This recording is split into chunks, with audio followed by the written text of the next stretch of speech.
Hey, good morning, good afternoon, good evening, wherever you are. Welcome to VDS 2020. Let me share my screen. Welcome again to the 6th Symposium on Visualization and Data Science. On behalf of the whole organization committee, we welcome you. I'm Hendrik. I'm one of the two general chairs, and together with Adam Perrer from CMU, we had the pleasure of working together with some very good people on making this whole event happen. And first and foremost, I want to give a big shout out to our program chairs, Alvitta Ottley from Washington University in St. Louis and Liang from Bosch Research. Maybe you two can quickly say hello. Hello, thanks for the intro. It's great to be here. I'm excited to hear about all the talks, and I look forward to a great participation this year. Cool. Also, we want to thank Pampang Xu, also from Bosch Research, for being the web chair this year and keeping the website up to date and inform all of you what's going to happen today. We also have a committee of wisdom, the steering committee, Joscha, Torsten, Alexander, and Mark. And of course, a lot of work has been done by the reviewers from the International Program Committee, names you find here on this slide. Thank you to all the volunteers.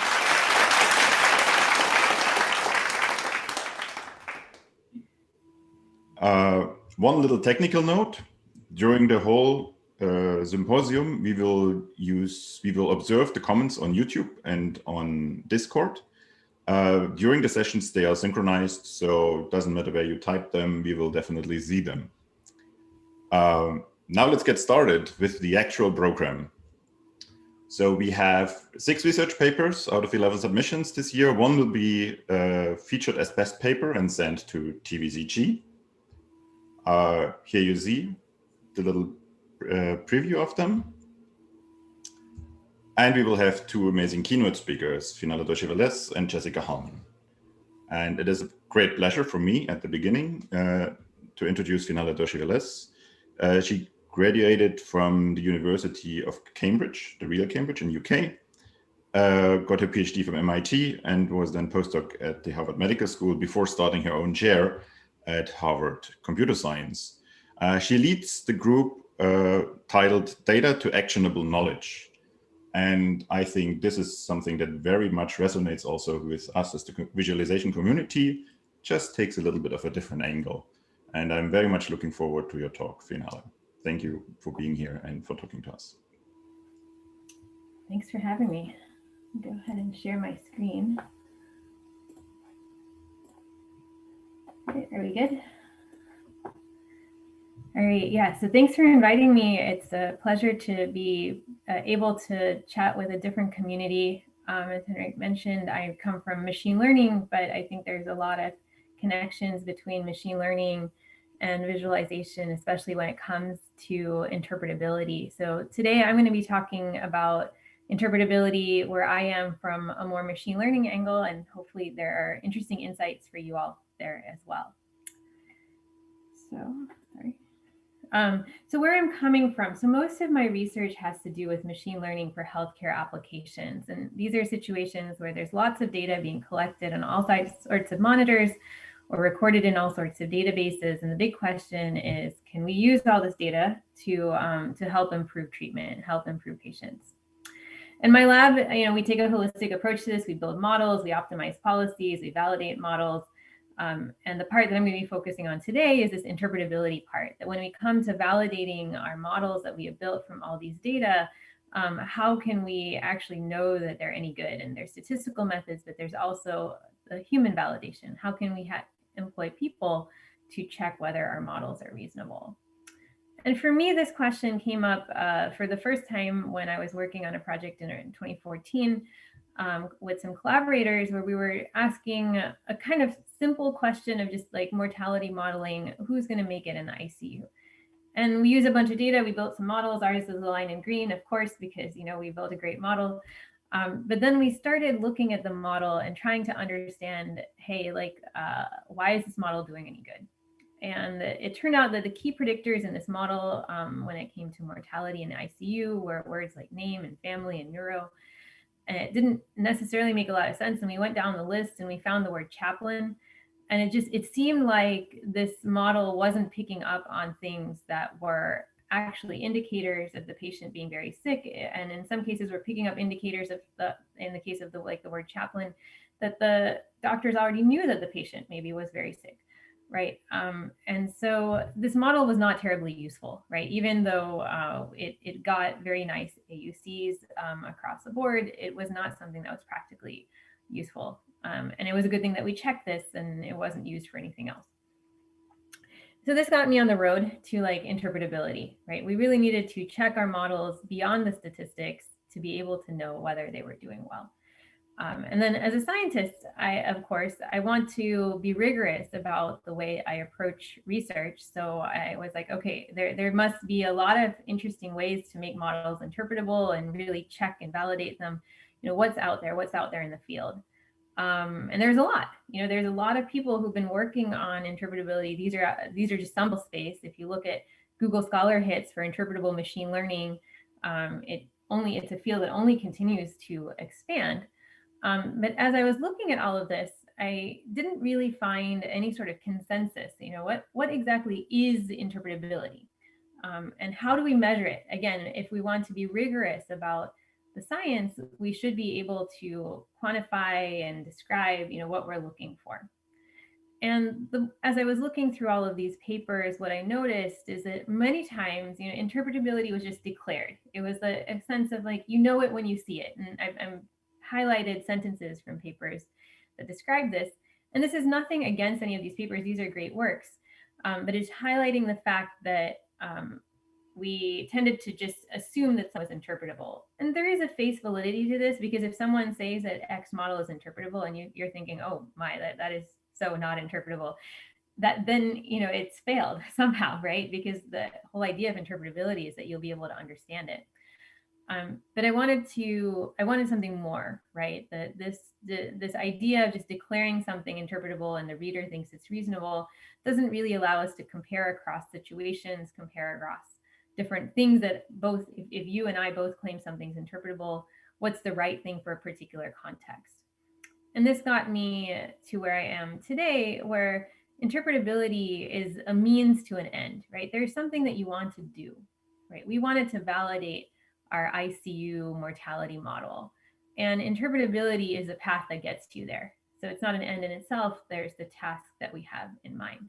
So if we go back to a picture of a clinician interacting with both a patient and an AI, there's the agent. The agent does loads of fancy machine learning stuff. It needs to send the human decision maker some information. So this is a scenario that I'm going to be mostly operating in, where the agent is there to assist the human in making some decisions.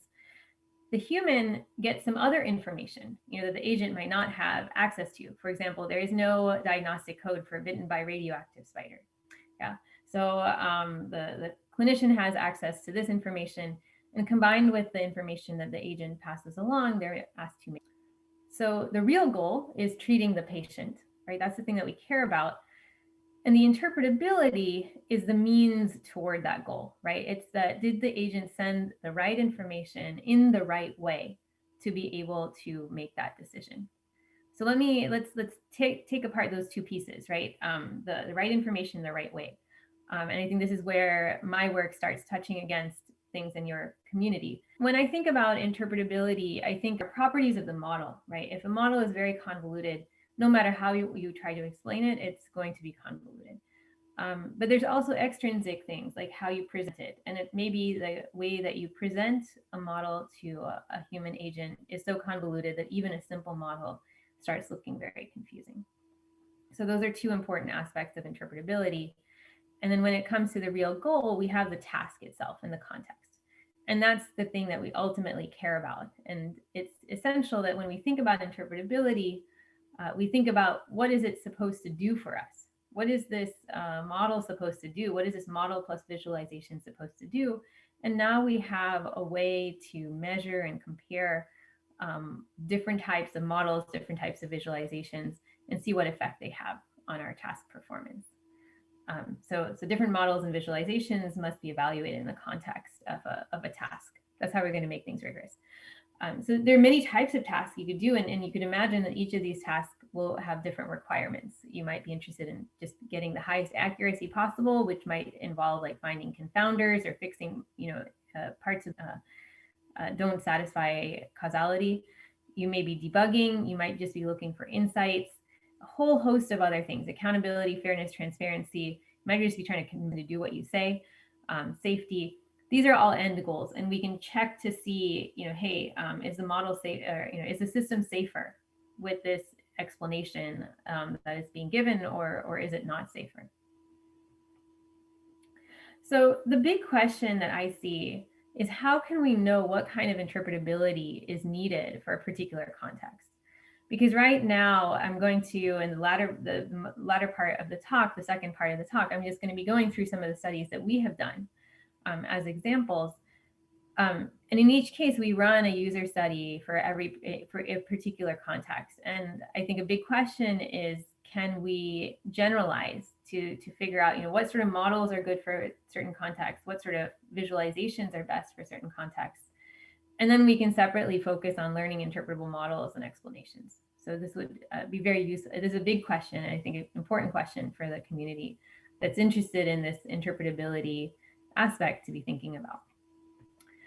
So as I said, the rest of this talk, I'm going to focus on studies that we have done along these goals. I'm going to emphasize that there's lots of great work on this topic, where I'm really excited to see just overall the increase in the number of user studies that people who are working on interpretable machine learning are doing, because it's just so important. Otherwise, we just don't know whether our task goals are being met by the system that we are training.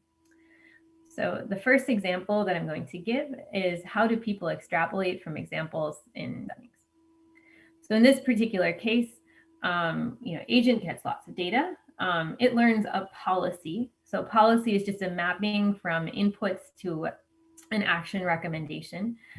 And we have an expert, and the expert's job is to take a look at this new set of recommendations that the agent is proposing out of the data, and determine whether these new set of recommendations are reasonable or not. So the way we formalized it is, we said, well, how do people often learn?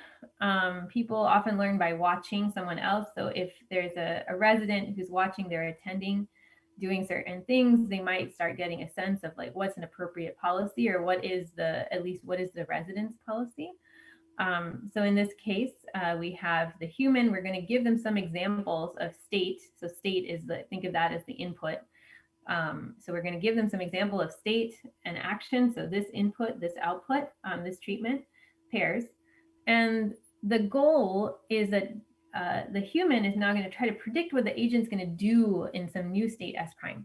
And if the human can guess what the agent is going to do pretty well, maybe they can understand the agent's quirks, right? And they can guess when the agent might be good to listen to, and also when the agent might, advice should be ignored.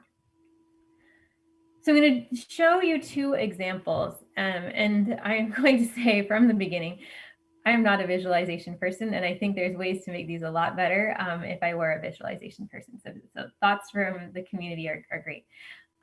So here is the first case. So here we used an HIV simulator. Each of these bars represents a different biomarker or relevant variable. So like viral load, CD4 count, etc. And at the top, it says what treatment was given. So that's action.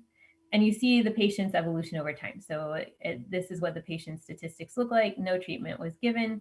You go to the next time step. Here's a new set of patient statistics and the treatment that was given, etc. And then in our user study, we asked people, what happens in a state that looks like this? I'll just pause for a second. You all can try this from home. What do you think would happen in a state that looks like this? And why do you think so? All right, so that's case one, right? And you had a way of mapping those states to actions. Here's case two. So now I'm presenting you information in a very different format. And in this format, you're given a grid world, and in each square, or not in every, so each square has a color. Think of that as the input. So that's something that matters for decision making. And I tell you which direction the agent would go, and the dots represent stop or don't move. And not all of the cases are labeled. So this is analogous to a situation where you've seen someone do something in some situations, and after observing them for a little while, you try to guess, extrapolate what they will do in a new situation. And in the user study, we asked people to fill in, for a new state, there was a drop down, and they had to tell us what action they thought would go on. So I will pause again. I will let you all consider this particular scenario. What action would you expect the agent to do, and why do you think so? All right. So those were two cases, case one and case two. What we did, what we found, and you can match this to your own intuition in terms of what happened for you, is that humans use different approaches to generalization depending on the scenario. So this HIV simulator for most people was quite unfamiliar. They didn't know what those biomarkers. In terms of visualization, trying to show this trajectory of even just 6, right? This is not high dimensional, just 6 biomarkers over time. It's not the clearest way to make the mappings, right? It's not exactly clear what's going on. So people tended to use something called imitation learning. They tended to map. They said, here is this picture. I'm going to try to find an example of this picture. Okay, like in this trajectory, treatment B, I'm going to guess treatment B because this picture looks kind of like this picture, right? And that's the best I can do. I can just find the nearest neighbor mapping. Whereas in case two, again, partly due to the visualization, which I think is why there's a lot to be done here in terms of visualization for these sorts of, displaying the interpretability. It's not just about the complexity of the model, it's how you present it. People noticed that you tended to go to the blue, that the arrows seem to be on the trajectories that try to get you roughly to blue squares, maybe trying to avoid some other things like avoiding the yellow squares. And so what we saw here is that in the HIV case, people were mostly doing imitation learning when asked how they made their decisions. In the grid world case, they were doing sometimes imitation learning, but sometimes trying to figure out what the goals of the agents were. So that's IRL, inverse reinforcement learning. And other cases didn't fall clearly into either of these buckets from how we were coding their free text response. But importantly, we also found that different extraction methods resulted in different performance, and neither of them matched the human. Like the human performance never matched the perfect performance. So if the human in the HIV case had been the perfect inverse reinforcement learning agent, we presented them data that would allow them to make the best predictions possible. With inverse reinforcement learning, they would have reached this blue line, and they're over here. And similarly, if they had used imitation learning, they would have been able, perfectly imitation learning, they would have been able to reach over this taller line. And these scenarios, as you can see, were constructed so different methods would work better in different scenarios. And as I said, none of these match how humans generalize. And so what this left us is, as a thought, was that, okay, maybe there is something to be done in terms of visualization and presenting these examples. But if we're not exactly sure how people will extrapolate given examples, if people are using different cognitive models, because even within a case, like even within grid world, there were some people using imitation learning, some people using IRL, and other non-specific methods. Maybe we need to take that out, right? We shouldn't let people extrapolate from examples. We should have a fully inspectable policy. And that's, as a machine learning person, that was like the simplest way to go forward. But maybe there are ways to better indicate goals or possible goals and such through the visualization. I'm not sure. But this was one study that we did to understand how humans will take examples and extrapolate from examples in a decision-making scenario. All right, so suppose we are going to give the full example of a policy, right? So now we don't want to give examples anymore. We've decided that that's too hairy and complicated. In another study, we looked at, well, what features should those examples have? Like how complicated can they be for humans to still be able to understand what happens with them, right? So here, what we did is that the agent, gets a bunch of data, and they learn something that the human can actually look at, right? Like a decision tree. And the expert wants to either follow the route down the decision tree, being like, okay, in scenario X, what's going to be the output? Or maybe say that, okay, if I change scenario X to X prime, does the output change? Be able to answer those sorts of questions. And if the expert can answer those sorts of questions, then it suggests that this model is easy to use. That was the hypothesis that we were working off of. And so here is an example of a flow chart where we have just a decision tree, and we're looking at asking questions like, if you have these particular observations over here, what should the answer be, right? So really the question was, can you follow this flow chart? And then we were trying to figure out, when does this chart become too complicated? Like, what are the factors that make this sort of chart hard to use versus easy to use? And then in one of our studies, we optimized online. So we would take models of similar predictive quality, but ones that resulted in different flowcharts. And we would go through these different models and present the ones that we thought that the humans would do better on based on their results on the prior study. And we would find that the mean response time, went down over time, which is good. And this very, we assume nothing. There are, a large number of possible models we can choose. It turned out matched certain features pretty well, like the best performance, the human performance on the shortest path length model, and the human performance on the smallest number of features model. Both are pretty close to the final solution. And this is exactly what we wanted to find, right? We wanted to know, are there proxies, are there properties that we can name of this type of flowchart that result in, for example, faster processing for humans? And then if that's the case, again, in this world of, complicated models and maybe enough data, but not always enough data, because at least in the health space, you never have enough data given with respect to the heterogeneity of the patients. There's going to be multiple models that fit well. And maybe you want at least you want to start with the one that's interpretable. If you can't understand that, or you find an error with that one because it is interpretable, you move to another model of similar quality statistically, but maybe makes different mistakes or has different properties. Right, okay. So what we wanted to do from that study is to understand if there's generalizable trends on canonical tasks, right? So we found in this case that the best performance seemed to match these two proxy variables.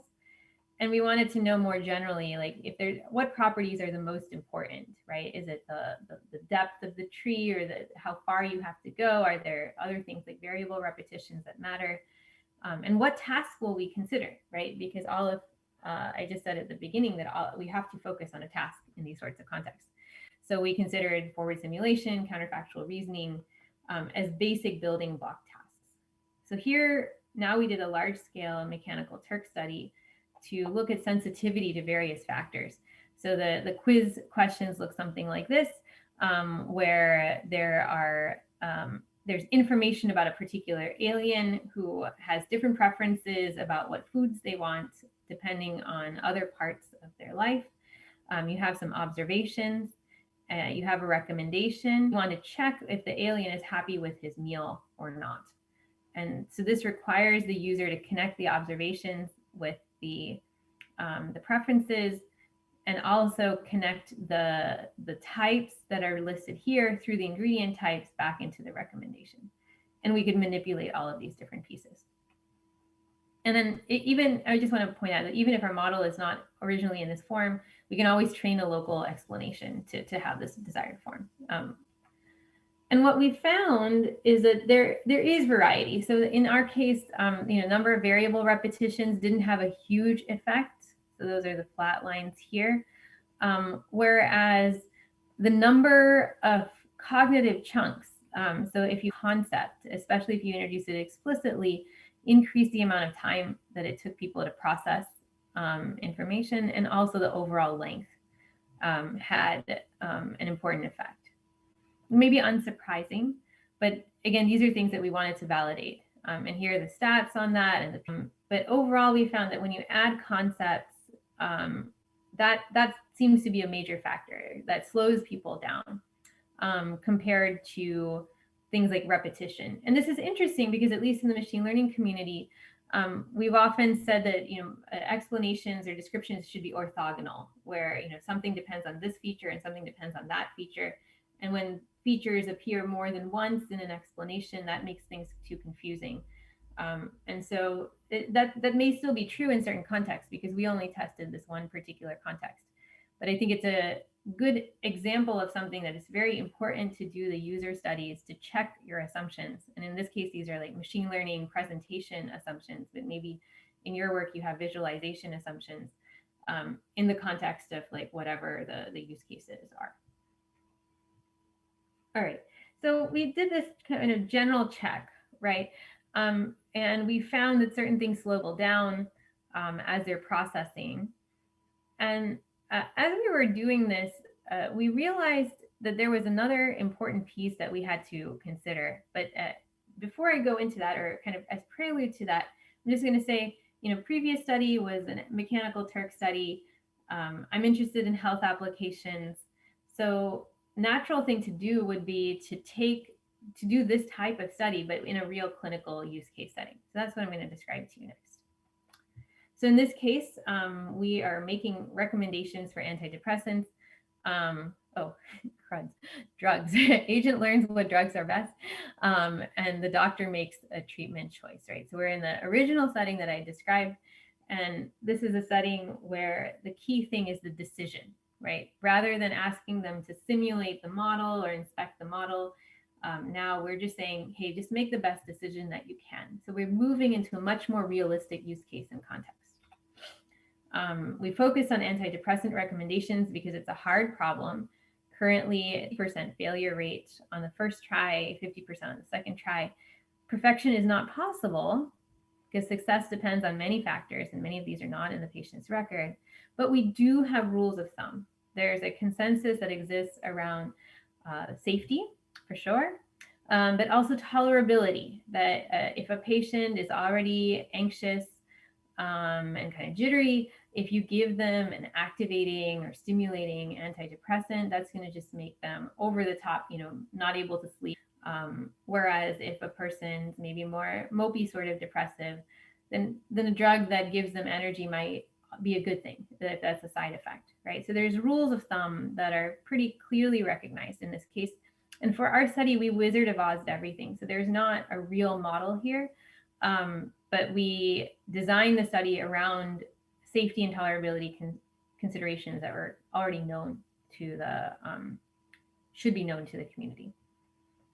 And just as examples, tolerability, I mentioned lack of energy and agitation. There's also tolerability concerns around underweight. If someone's already underweight, then you don't want to give them drugs that are going to be appetite suppressing, but ones that cause weight gain might be just perfectly fine and useful. So our big question was, how well do explanations work in more realistic situations? So we're still going to be creating situations, but we're going to be giving them to actual psychiatrists. So here is an example of what we give, or what our study design looked like. So in this case, we had a description of a patient, and doctors were just asked to tell us which drug they would recommend. And there's some patient history described. So like prior treatment with citalopram did not cause a reduction of depression symptoms. So it's a description, but it includes the patient's history. The next approach was a summary and a recommendation, but no explanation. So in this case, we have the patient details on top as before. And then we have 5 possible top 5 therapies. For each one, we have the predicted stability, again, a made-up number, that describes how likely the patient is to stay on this drug if you prescribe it to them. And the predicted dropout risk, which is the probability that if you give them this drug, they are just not going to come back to get treatment anymore because they're so annoying, or for whatever reason, right? You don't want your patients to drop out. You want, if a drug fails, you want them to try again. So like, how risky is this drug in terms of alienating the patient? So we gave these, we had this setup. So there is some amount of visualization about the properties of the different recommendations, but there's nothing that I would really consider an explanation. Maybe to some extent, this is an explanation, right? I recommend duloxetine because it has the highest stability, but it's pretty light as far as explanation goes. And we considered 3 possible ways of providing additional context. So the first was a feature-based explanation. So now you have the patient information, you have the recommendation, and then you have, why are these therapies being recommended? And here are the different features of the patients that correspond to these, stability and dropout risk scores. So that's explanation number 1. So next we have a rule-based explanation. So again, up here we have patient information, we have the system's recommendations, and now this is a bit harder to parse, right? But it gives you the actual rules. So before we were just saying here's some properties. Here we're saying, well, the rules that are relevant here for this patient are, if there's concern for QT prolongation, favor sertraline, avoid citalopram. If avoiding weight gain, favor weight loss. And these particular drugs. And these rules match things that are in the patient's history. Like for example, if lack of response to paroxetine, avoid SSRIs. And we see up here that paroxetine was ineffective. So these rules are personalized, but they are still given just as the rules. And then you have the recommendation. And because we were Wizard of Ozing this whole thing, we could create situations in all of these cases where the recommendations were incorrect and the cases where they were correct, right? So there's cases where the recommendations don't follow the rules, and the hope is that the explanation can help doctors realize that there's something funny going on. The final case that we did was a placebo-based explanation. So this is just to test, what's the effect of providing something, some justification, some rationale. So we gave an explanation that basically says, based on the patient data. There's nothing really specific here, but it's meant to at least provide something of the form of what if the system is trying to make rationalize the decision. So in terms of our study, we had these different types of explanation. And as I mentioned, we could control whether the recommendations were correct and incorrect. And another factor that we looked at that I won't discuss today is how common the treatment was. And we also looked at dependent variables of where the doctor is accurate. So we had an expert panel that labeled, drugs and inappropriate choices of drugs for each scenario. And we also looked at the user's confidence and perceived helpfulness. And then the way we actually ran the study is that there's an association for psychiatrists on Facebook. We got permission to recruit from there, and we ended up retaining 220 participants with at least 1 year of experience prescribing the antidepressants used in the survey. So again, this is not in a clinical treatment sitting in the office setting, but this is our target audience being asked questions that were co-designed with practicing psychiatrists, our collaborators, to be reasonable, right? So we're getting closer to a real world setting, and we're seeing what sort of explanations are actually helpful. So one thing we found overall is that accuracy over here increases when the explanation is correct compared to baseline, and decreases when the recommendation is correct, and decreases when the recommendation is incorrect. So we like this. We like the fact that when the recommendation has useful information in it, that people do better. We don't like the fact that when the system is wrong, people are doing worse.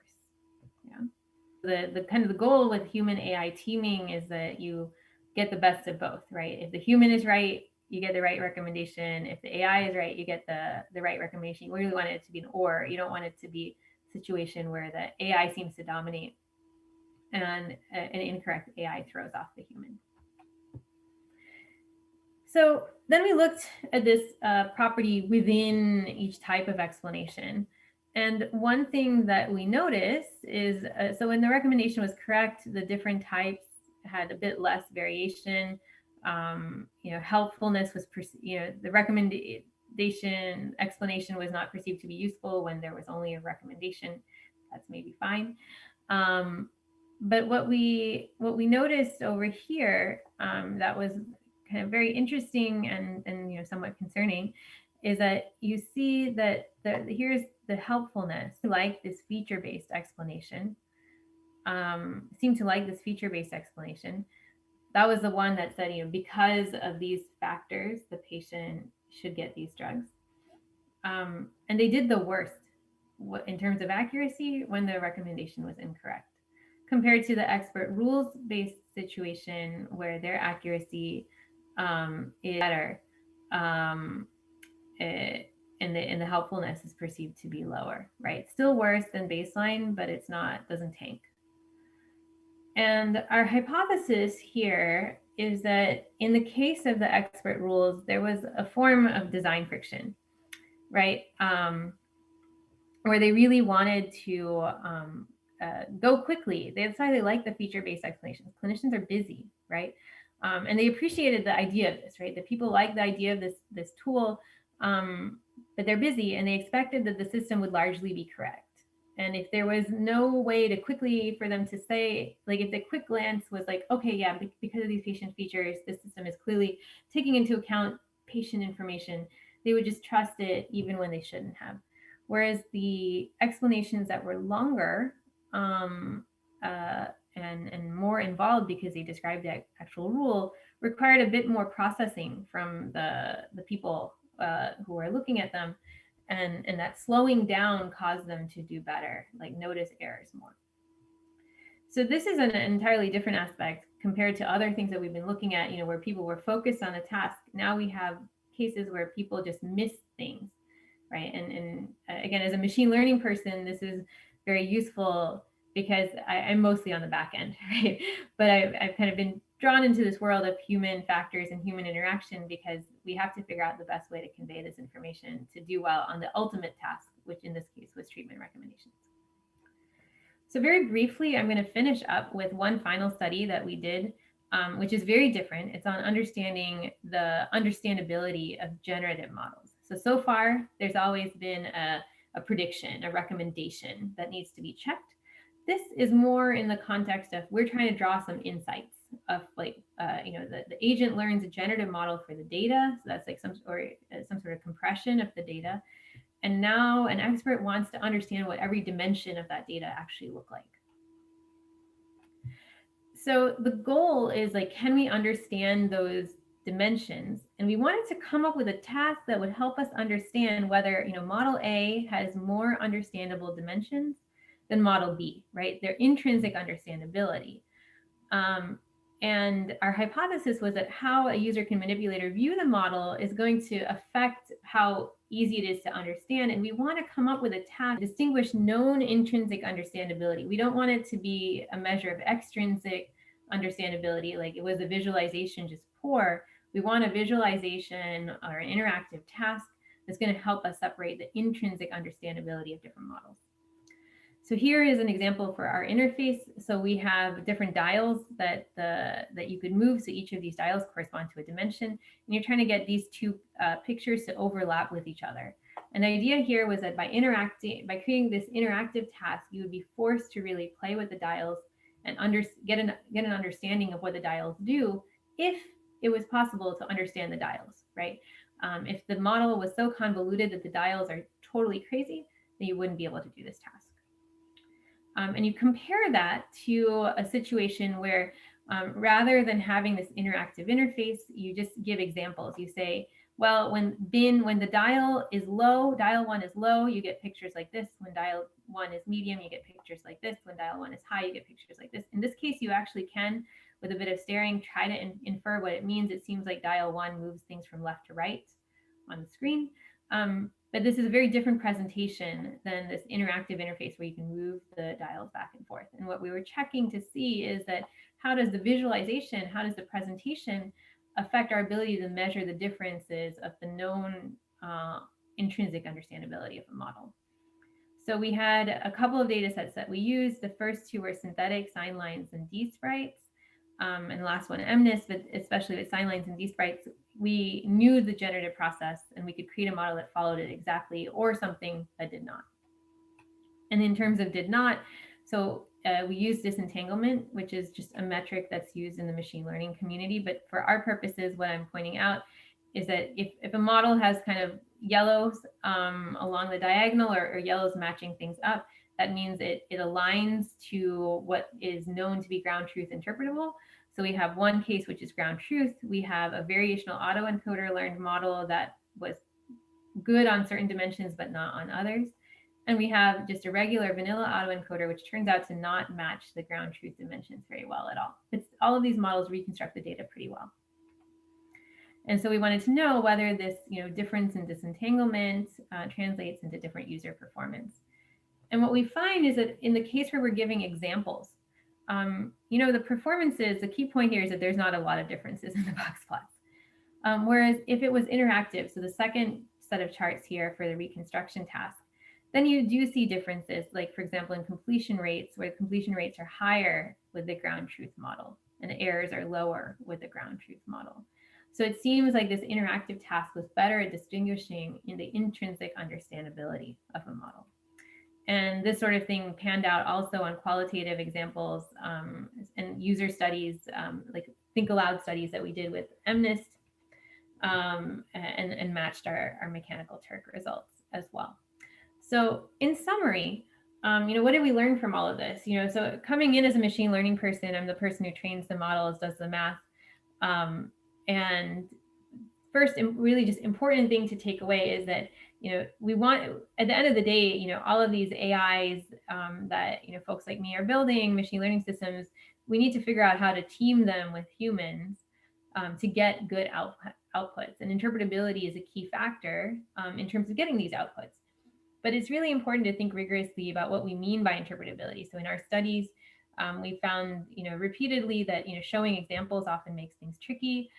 Showing a full explanation can be very helpful, but the way in which it's presented matters a lot. And sometimes people check out, people just ignore things because they look at glance too quickly.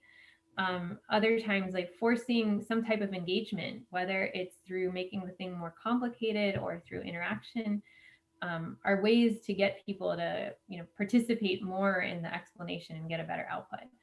So hopefully this is useful and just the overall mindset of like ways to think rigorously about what we mean about interpretability is valuable as well. I think thinking about this stuff carefully is how we're going to get good scientific progress going forward. And I'll stop there. Super cool. I wish I could play the applause again. Thank you very much. I must say the visualization community is a very chatty one. So I'm trying to find the questions in the chat. And let me ask two in total. Number one is from Wong Pham. Going down to the question. Like the interpretability using feature explanation, this is often what humans expect to have linear relationship between a feature and the outcome. But in machine learning, in many cases, there is no such linear relationship. Most of the deep learning methods are nonlinear. Then how do you deal with these? So I honestly, I don't think feature-based explanations are the right way to go based on some of these studies that we've seen where it's too easy for humans to just glance at them and think that this looks reasonable. And then this flaw that you mentioned of people assuming some sort of linearity, like, oh, okay, if I do this a little more, I think that providing interaction in the sense of like, okay, if I need to get this loan and it looks like increasing my, something that says increasing your income might help, but it tells you by how much. Don't just say increase your income. Your income was an important factor, but how much would make a big difference, or let you play with the counterfactuals. And this is what we found with the this last study I mentioned as well. So I think that there are ways to communicate people to explore their models, whether it's them exploring or the human providing a target, saying that here's where I want to get to. What are the changes in features that can get me to that? And people are definitely working on this sort of question as well. Cool. I think related to this, I really liked your last example where you compared these kind of static explanations versus interactive explanations and see that there's a different effect in terms of, I would call it understanding. Also, we don't know if it's really understanding.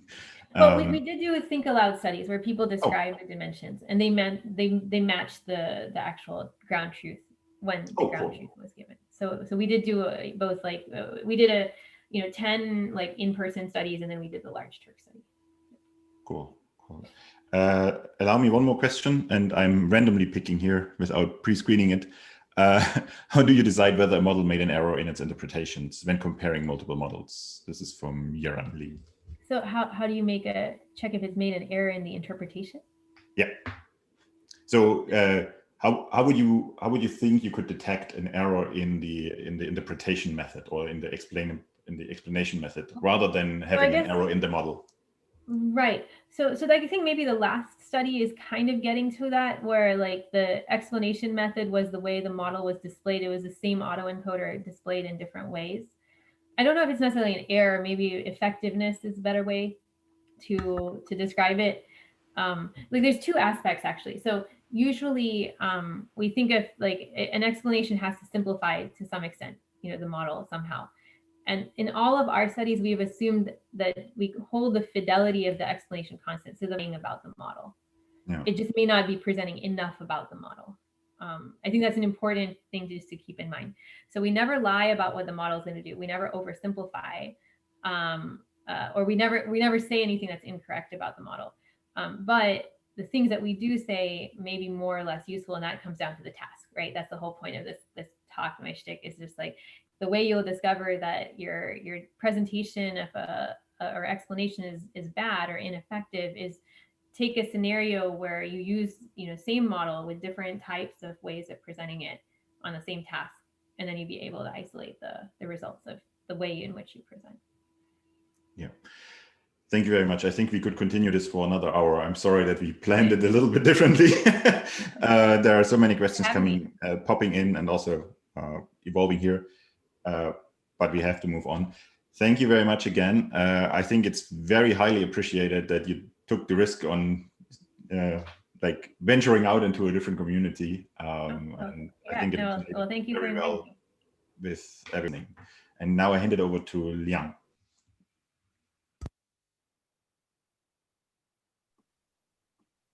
Okay. Hello, everyone.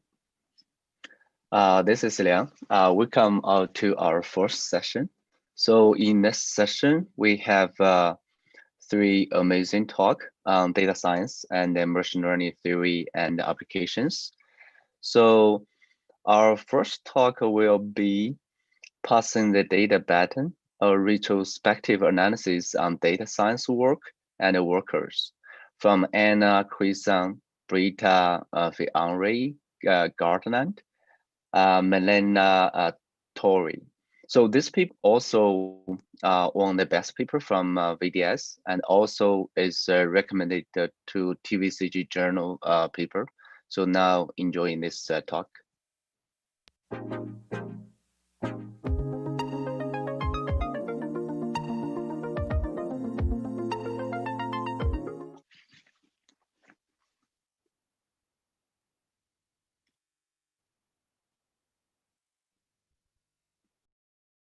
I'm Anna Crisan, and today I'm going to be talking to you about our work, Passing the Data Baton, a retrospective analysis on data science work and workers.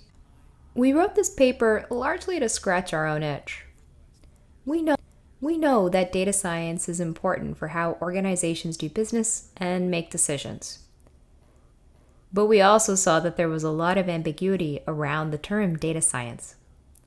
In their seminal study analyzing the analyzer, Harris et al. Observed that this created a tension around data science. In particular, there was a lot of excitement around this idea of big data and analytics, but because organizations were not exactly sure what data science was and who data scientists were, this often led to poor communication between data scientists and those who would seek their help.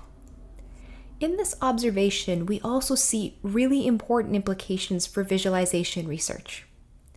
As visualization researchers, we want to engage with the data science community. We want to collaborate with them. We want to create tools that help improve data science processes. But if we ourselves have an incomplete understanding of what data science is and who data scientists are, then we might be missing out on these really important collaborative opportunities.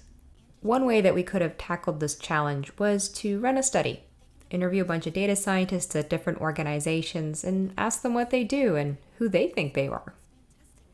But a lot of people have already done that. In fact, a lot has been written about data science. What was absent is something that brought all this literature together from across the different disciplines in which it appears.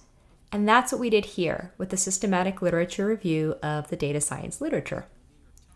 Through our synthesis of the research literature, we present two primary contributions. The first is a distilled framework of data science work, and the second is a modern classification of data science workers. We hope that these two contributions will help visualization researchers and others as they engage with data scientists in their work. In fact, that's how we use these things ourselves. We use our framework for data science work to help us code interviews that we do with data scientists. We also use our classification of data science workers to help us understand a little bit more about who we're talking to, what their skills might be, and where their unmet needs lie. Before we dive deeper into our contributions, we're going to present our working definition of data science. If we look across everything that's been written about data science, we can start to see three pretty solid opinions about what exactly data science is. The first is that data science is its own field. In particular, there are challenges of learning from data that traditional approaches in statistics and computer science did not anticipate and do not do enough to address. This necessitated the creation of a field of data science to address those emerging issues. There is also pretty large sentiment that data science is not its own field. In fact, many feel that it is just a rebranding of what has already been going on in statistics for quite some time. Finally, there is also this middle of the road view that data science is a new approach to analysis. In particular, there have already been fields that are driven by data analysis, biology, sociology, psychology, and many others. But they acknowledge that some of these new methods that we call data science today are very different approaches compared to the traditional methods within these fields. Sometimes this is called X-informatics, for example, bioinformatics. So for our paper and our analysis, we take the approach that data science is its own field, that there are these individuals called data scientists that are practitioners of this field. And we form the following working definition. Data science is a multidisciplinary field that aims to learn new insights from real-world data through the structured application of primarily statistical and computational techniques. What is important about this definition is that it limits the scope of our analysis. We are not looking to understand all possible analytic approaches taken by everybody that's engaged in data analysis. We are limiting ourselves to the approaches taken by individuals who identify as data scientists and that operate within a field called data science. With this working definition of data science in mind, we're now going to jump into our first contribution, which is a framework of data science work. From the data science literature, we surfaced a number of descriptions for data science work. Here's a table describing 3 industry practices: KDD, CRISP-DM, FMDS, and TDSP. The visualization in HCI literature has also contributed to our understanding of data science processes by adding a lower level of granularity through interview studies conducted with data scientists out in the wild. Now, when we take a look at these processes as well as those on the previous slide, what we can see is that they are variations on a theme. Often they agree on some of the higher level details of what data science is, but vary on these lower level nuances.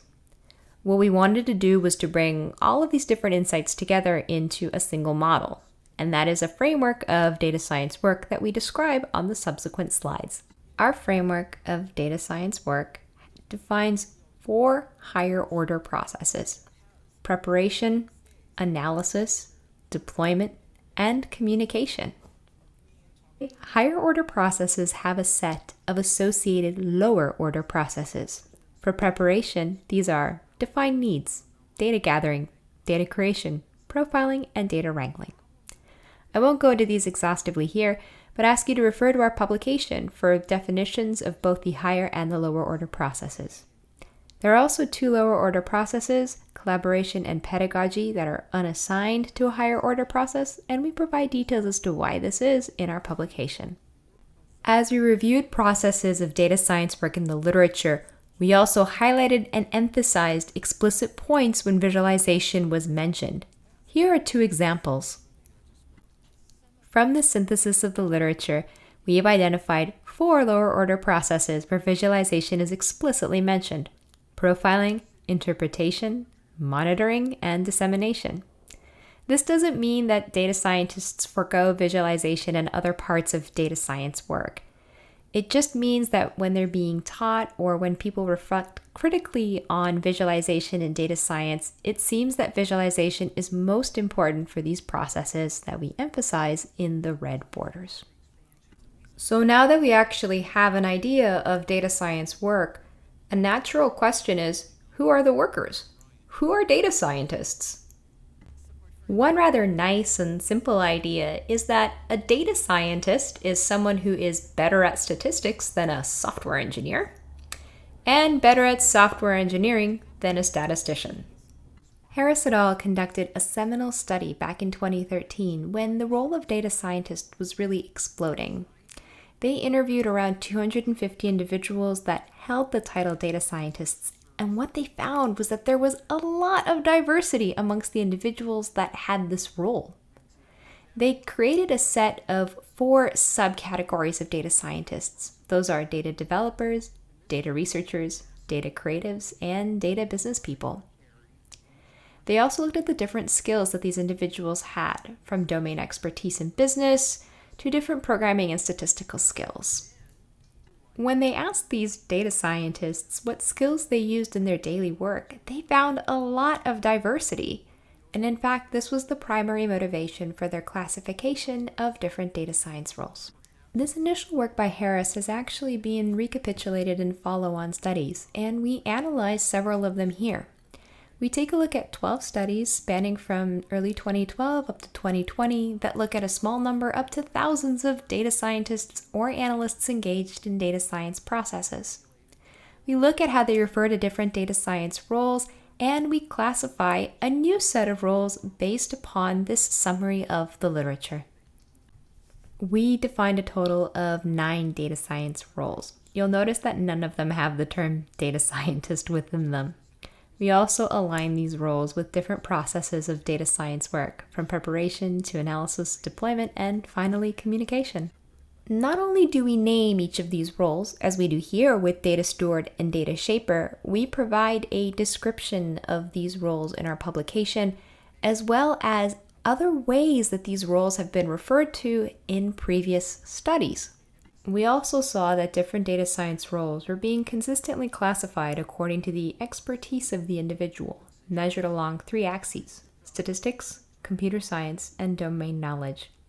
To these 3, we've added one more: human-centered design, to acknowledge the importance of understanding the impact of the technology on human end users. We've tried to color the squares to illustrate the level of proficiency a role has in a particular area. For example, data stewards are highly proficient in their own domain and not very proficient in computer science or statistics. Now, these are just illustrations. We emphasize that there is actually a lot of diversity within individual data scientists themselves. Our publication contains the full table of data science roles, their descriptions, how they've been referred to in prior study, and the distribution of expertise.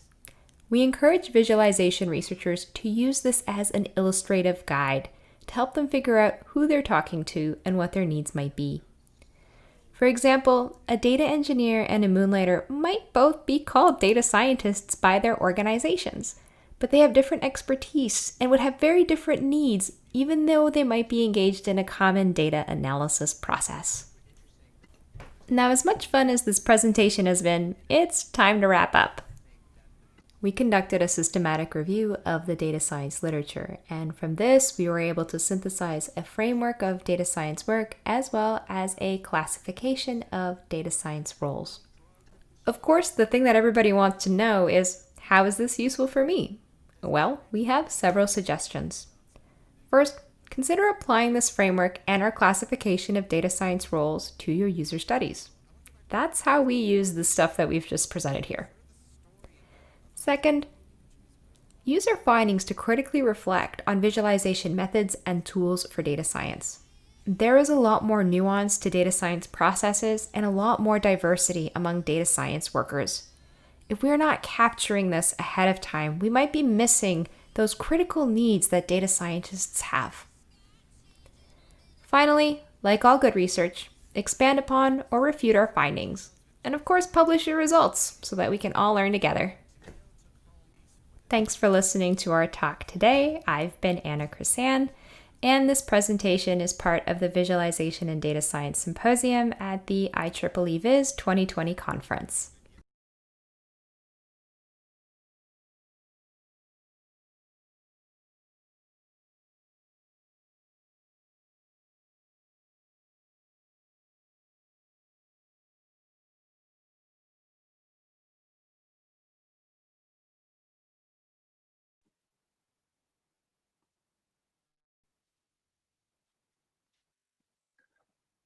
Thank you. Yeah, thank you for the presentation. I'm taking some questions from the Discord.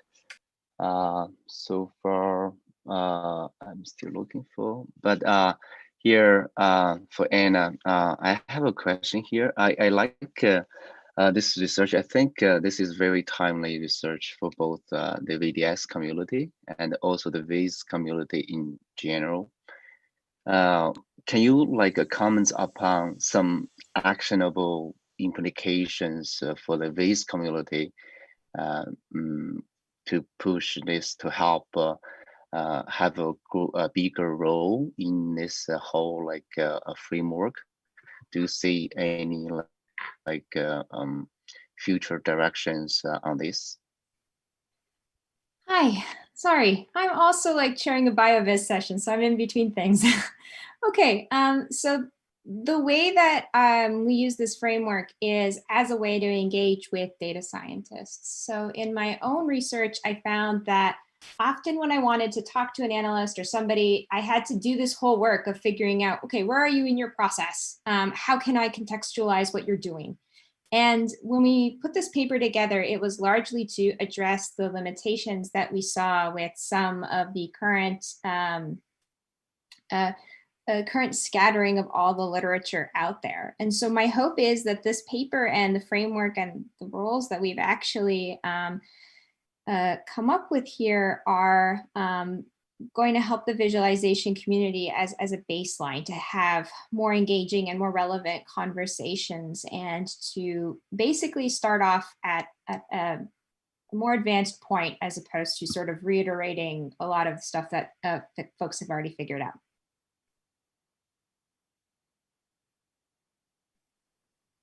Okay, cool. Yeah, thank you. Thank you, Anna. And let me take a look from the Discord. I guess that's the question so far we have. And we're going to move this, our second talk. So our second paper is Liang, visually compare modeling technique for regression. So this is from Subhajit Das, Alex Endert. So let's welcome Das. Thank you. Hello everyone. Thanks for watching my talk. I am Subhajit Das, PhD student from Georgia Tech, USA. Today I will talk about our paper, Liang, visually compare modeling techniques for regression. With easier access to useful data and AI, people are constructing machine learning models to solve various domain-specific problems, such as in healthcare, security, banking, etc. To construct a machine learning model, there are multiple techniques, such as models can be constructed by hyperparameter tuning, data augmentation, feature engineering, or many other methods. However, how would users know which of these model construction techniques to use for their problem? Following any or all of these techniques allows the construction of a gigantic set of models from which users may select models suited to their data analytic tasks. This problem of model selection and model construction is non-trivial because in real problems, many of the best performing models may appear to serve users' goal but often exhibit nuances and trade-offs. For example, each model may rate features differently or may show varying compute times to train. In the past, people have been using visual analytic systems with a single predefined model, such as in Access Catcher or Podium, where a model is defined using a specific hyperparameter setting. Recently, there is a surge of multi-model based visual analytic systems that are designed using multiple model hyperparameters, or models supporting multiple tasks, such as hypermobile, beams, or cluster vision. On the other end, there is AutoML systems, such as OrangeML or Autovecca, that allows users to input data and solve a desired machine learning task, such as regression. Nevertheless, none of these approaches tells the user which model construction technique to adopt for their data and problem.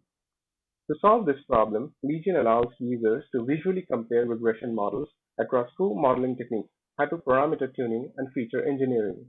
It explicitly visualizes the incoherencies and trade-offs between multiple models in relation to the input data, and in the process, users learn something about the data and the models. Finally, it supports users in deciding which modeling approach is better for their problem, thus helping them know where to spend their resources in their analytic tasks. To summarize, Legion extends the current line of multi-model based visual analytic tools by supporting users in knowing which model construction technique is better suited to their problems. Next, I will describe the underlying techniques that drives visualizations and model recommendations in Legion. As said, Legion constructs multiple regression models by either hyperparameter tuning or feature engineering. When tuning hyperparameters, it constructs linear regression models implemented using TensorFlow.js. In the process, it tunes these hyperparameters, such as learning rate, hidden layers, number of nodes, etc., using the library HPJS. When building models using feature engineering, it uses a predefined hyperparameter setting, which are not varied. Feature engineering ensures that predictors from the input data are encoded in a manner to maximize a model's performance. Within the scope of feature engineering, there is feature transformation and feature selection. Legion allows random selection of features and application of a preset list of feature transformation rules, such as scaling, normalizing, random projections, or combining multiple features randomly. Legion expects users to bring input data, then train models, and finally export a chosen model. The input data is split into training sets, multiple sets of validation sets, and a test set before users export a model. Using the training set, Legion instructs a predefined number of these two types of models, then visualizes the model outputs and metrics for users to compare and decide on the preferred modeling type. As users interact, Legion recommends better models for users to inspect. This is triggered whenever they either inspect any model from the interface or whenever they inspect data instances. For example, users can look at the main view where the models are encoded by the rectangular bars shown in red and blue here. They can click on any bar and the system shows on the radial plot on the right the top k other models to compare them. These models are recommended based on the model that is being inspected. Similarly, users can inspect data instances from this view, where each bars represent the prediction error of each data sample on the bottom. Every row is a regression model. Users can brush on this view, for example, the white bars shown here. In doing so, the system highlights models in green color. These models are recommended as they performed well on these data instances. Both of these recommendations are made using a max heap data structure that stores the models based on their performance metric. The model at the root has the best performance. If users select a model in this heap, the system shows a set of neighboring models and some randomly chosen models as recommendations. Same is done when users select a set of data instances. It finds the set of models that performed better from this heap. Next, I will explain the system and show a demo highlighting its use case. The interface contains these main views: stacked horizontal bar view, radial view, parameter comparison view, and the instance unit view. This view shows regression models as horizontal bars placed in separate bins, each representing models constructed using a specific modeling technique such as hyperparameter tuning or random selection of features. While the size of the bars encode a specified model metric such as RMSE value, the color encodes another metric. Inspired from the abacus design, this view is designed to cluster models such that better performing models can be easily spotted from the large collection of models. By default, the vertical ordering of the models are guided by the order of model construction. However, users can sort the models by a specified metric. This technique thus removes the need to recalculate the layout of the visual arrangement of models as seen in other methods such as force-directed layouts. This view places two stacked radial bar charts next to each other, each representing a set of recommended models, performance metric on training and test set. When a user clicks on a bar on the stacked horizontal bar view, this view is updated with new recommendations. The color of the bars are synced with the stacked horizontal bar view to ensure direct comparison of models. This view encodes adjusted R-squared score on its y-axis, while the x-axis shows a model hyperparameter such as learning rate, dropout rate, etc. Models are encoded as circles where the color encodes the model type. Using this view, the user learns about hyperparameter settings that led to the construction of better performing models and their types. Users can brush on the x-axis to highlight the models on the stacked horizontal bar view. This view lists prediction output from k-recommended models as horizontal bar plots, where the x-axis plots data instances and y-axis plots the prediction error. If the error is positive, then the bars are on top of the x-axis and vice versa. Users can brush over the x-axis to highlight a subset of data instances. In response, Legion highlights recommended models on the stacked horizontal bar view that perform better on the chosen data item. As models are trained, the top performing features are shown as small multiples of scatter plots showing correlation between the feature and the target variable. Users can brush over the scatter plot metrics to see recommended models in the stacked horizontal bar view. A horizontal bar chart is also shown, showing highly weighted features in the model. Consider Taylor is a public policy analyst who wants to predict cancer mortality rate across US counties. The data has 3,048 rows and 34 columns. Each row represents a county. They load the data in Legion and train new regression models. The system renders models on the stacked horizontal bar view as they are trained. In here, the length of the bar encodes a root mean squared error of a model. The darker color in each box represents a higher R-squared score. In this iteration, Legion shows 40 regression models constructed using hyperparameter tuning or random selection and transformation of features. They click on a model to see the radial view on the right. And also, the instance unit view on the bottom updates showing system recommended models. All the views are linked. Taylor hovers over the mouse on the training and test set radial chart to understand what each columns mean. Based on the length of the bars, they understand that the models constructed using hyperparameter tuning are better performing on both training and test sets. They continue inspecting other models to see that the feature selection-based models show very poor performance. Further, Taylor inspects the instance unit view, which shows a series of recommended models, prediction error per data instance. Negative errors are shown by upside-down bars.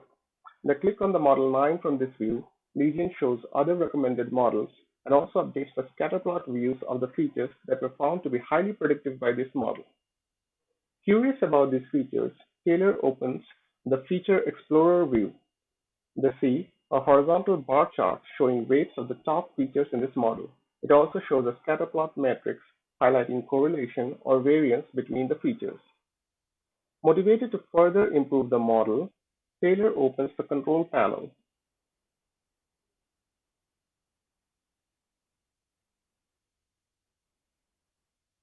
Based on understanding the data from the Feature Explorer view, first they discard a set of features that they think are less predictive.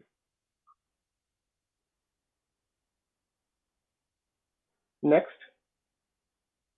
they want to specify new hyperparameter range that they think may lead to better performing models on the high performing models that they have seen so far.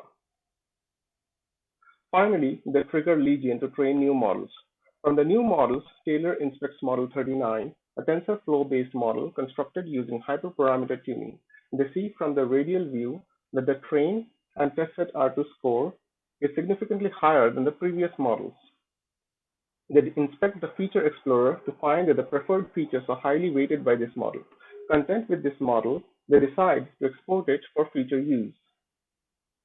While this model was good, Taylor notices a few data instances that showed very high predictive errors from the instance unit view. They brush over the views to highlight these features.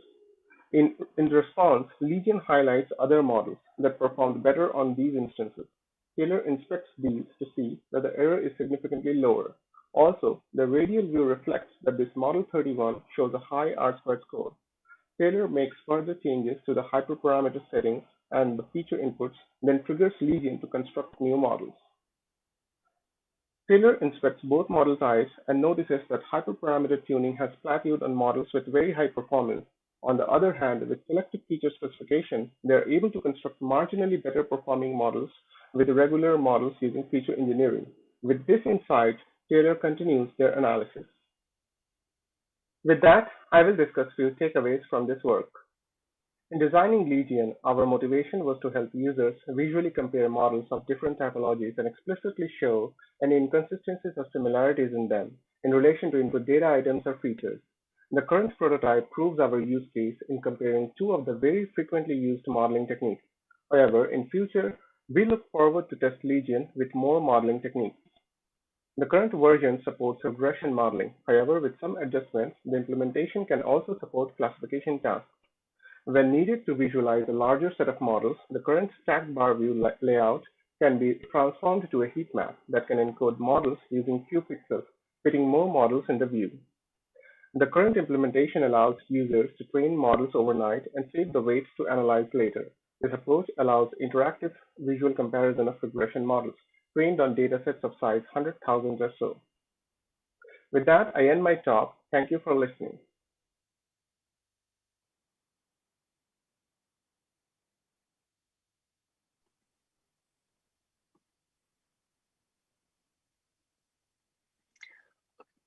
Okay, thank you. Let me take a look at the question here. Okay. So I think this is very nice work. Can compare and select a regression model here. And can you comment upon like how in the future you can generalize this approach to the other models, or do you see any hurdles for such generalization problem? Not really. When we designed the system, we actually wanted it to be model agnostic. So currently the prototype that I demonstrated supports regression, but it can actually also support classification. Just the model performance metrics needs to be changed. So rather than R-squared metric, you may be looking at accuracy, precision, and recall. Other approaches would be pretty much same. You basically compare hyperparameter tuning versus feature engineering. You may also add any other construction techniques such as data augmentations and so forth. I haven't put much thought about supporting unsupervised learning support, but I do not see quite a major obstacle in supporting those models as well. Sure. Can you also comment upon the role of the humans, play here? Because as you know, there is a thrive of this kind of auto ML approach, right? It's end to end. There is no human involved, and then you get the best,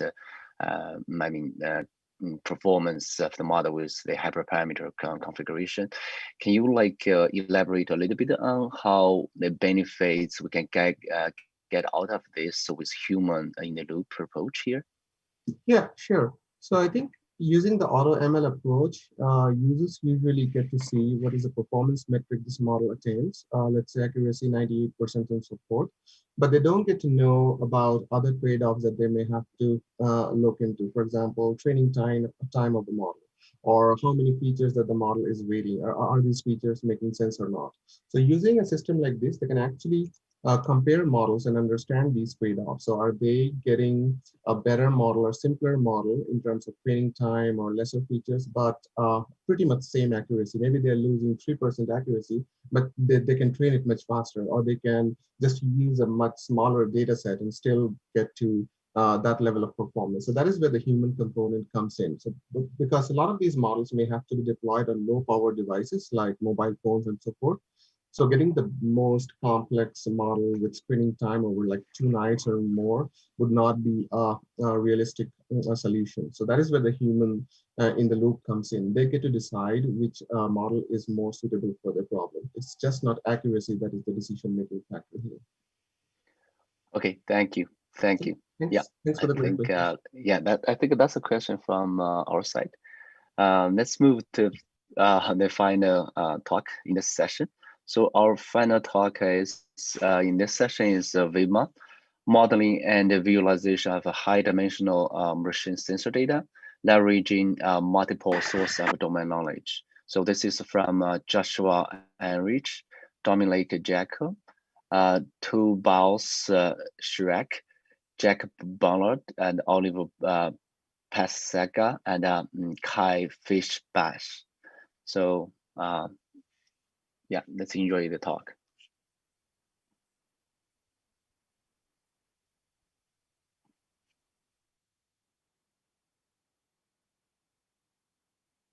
Hey, I'm Joscha, and I'm going to talk about the Virtual Interactive Manufacturing Assistant, a joint effort by me and my dear colleagues, Dominik, Tobias, Jakob, Oliver, and Kai. First of all, I'm giving you a little introduction and the background of our study. Then I'm going to talk about the components of VIMA and its application to a real-world use case from the car manufacturer BMW. Here, we recorded sensor data of electrical engines for a period of 6 weeks. The result was a model that outperforms the implemented baseline and increased the test bench's output. So let me start by showing you a typical manufacturing process. Here we can divide between assembling steps and testing steps. Assembling steps are steps where, for example, 2 parts of metal are glued together and further assembled. And in a test step, the part that was produced before is tested according to different quality requirements. If a part does not meet the quality requirements, it is labeled as not okay and sent to a reworking station to an in-depth analysis. Else, it is sent for further processing. So in this process, test technicians played a crucial role because they develop and enhance testing procedures by analyzing data both from assembling steps and testing steps. In this study, we only use, however, data from testing steps. So let me show you now a typical machine sensor data signal, which is often a time series signal. So here, for example, you can see the voltage of a period of time that is recorded in a testing station. And then you can see the according testing step. This test step is just a red line for demonstration purposes and was developed, for example, by test technicians by conducting various experiments to see when the measurement is above the red line, it is considered as not okay. And if it's below, it's considered as okay and can be further processed. However, now, since we have a new generation of assembly line, vast amounts of dependent data is recorded and has to be processed. For example, in our use case, we just looked at one sensor, which records 512 measurements per produced part, which are used to detect over 50 different error types.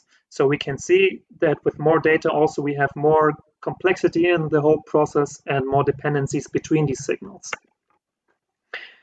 But the amount of available high-dimensional machine sensor data is too overwhelming for a holistic analysis by a single human. Also, the test technicians that are currently used to comparing just one measurement to a baseline are not used to also consider the interplay between these dependent measurements. And especially if we're looking at new technologies such as electric vehicles, we don't have any feedback from the field so far, from field data, which is a reason that we cannot say 100% sure which part has to be labeled as okay or not okay. We can only look at anomalies from the serial distributions to build models, for example.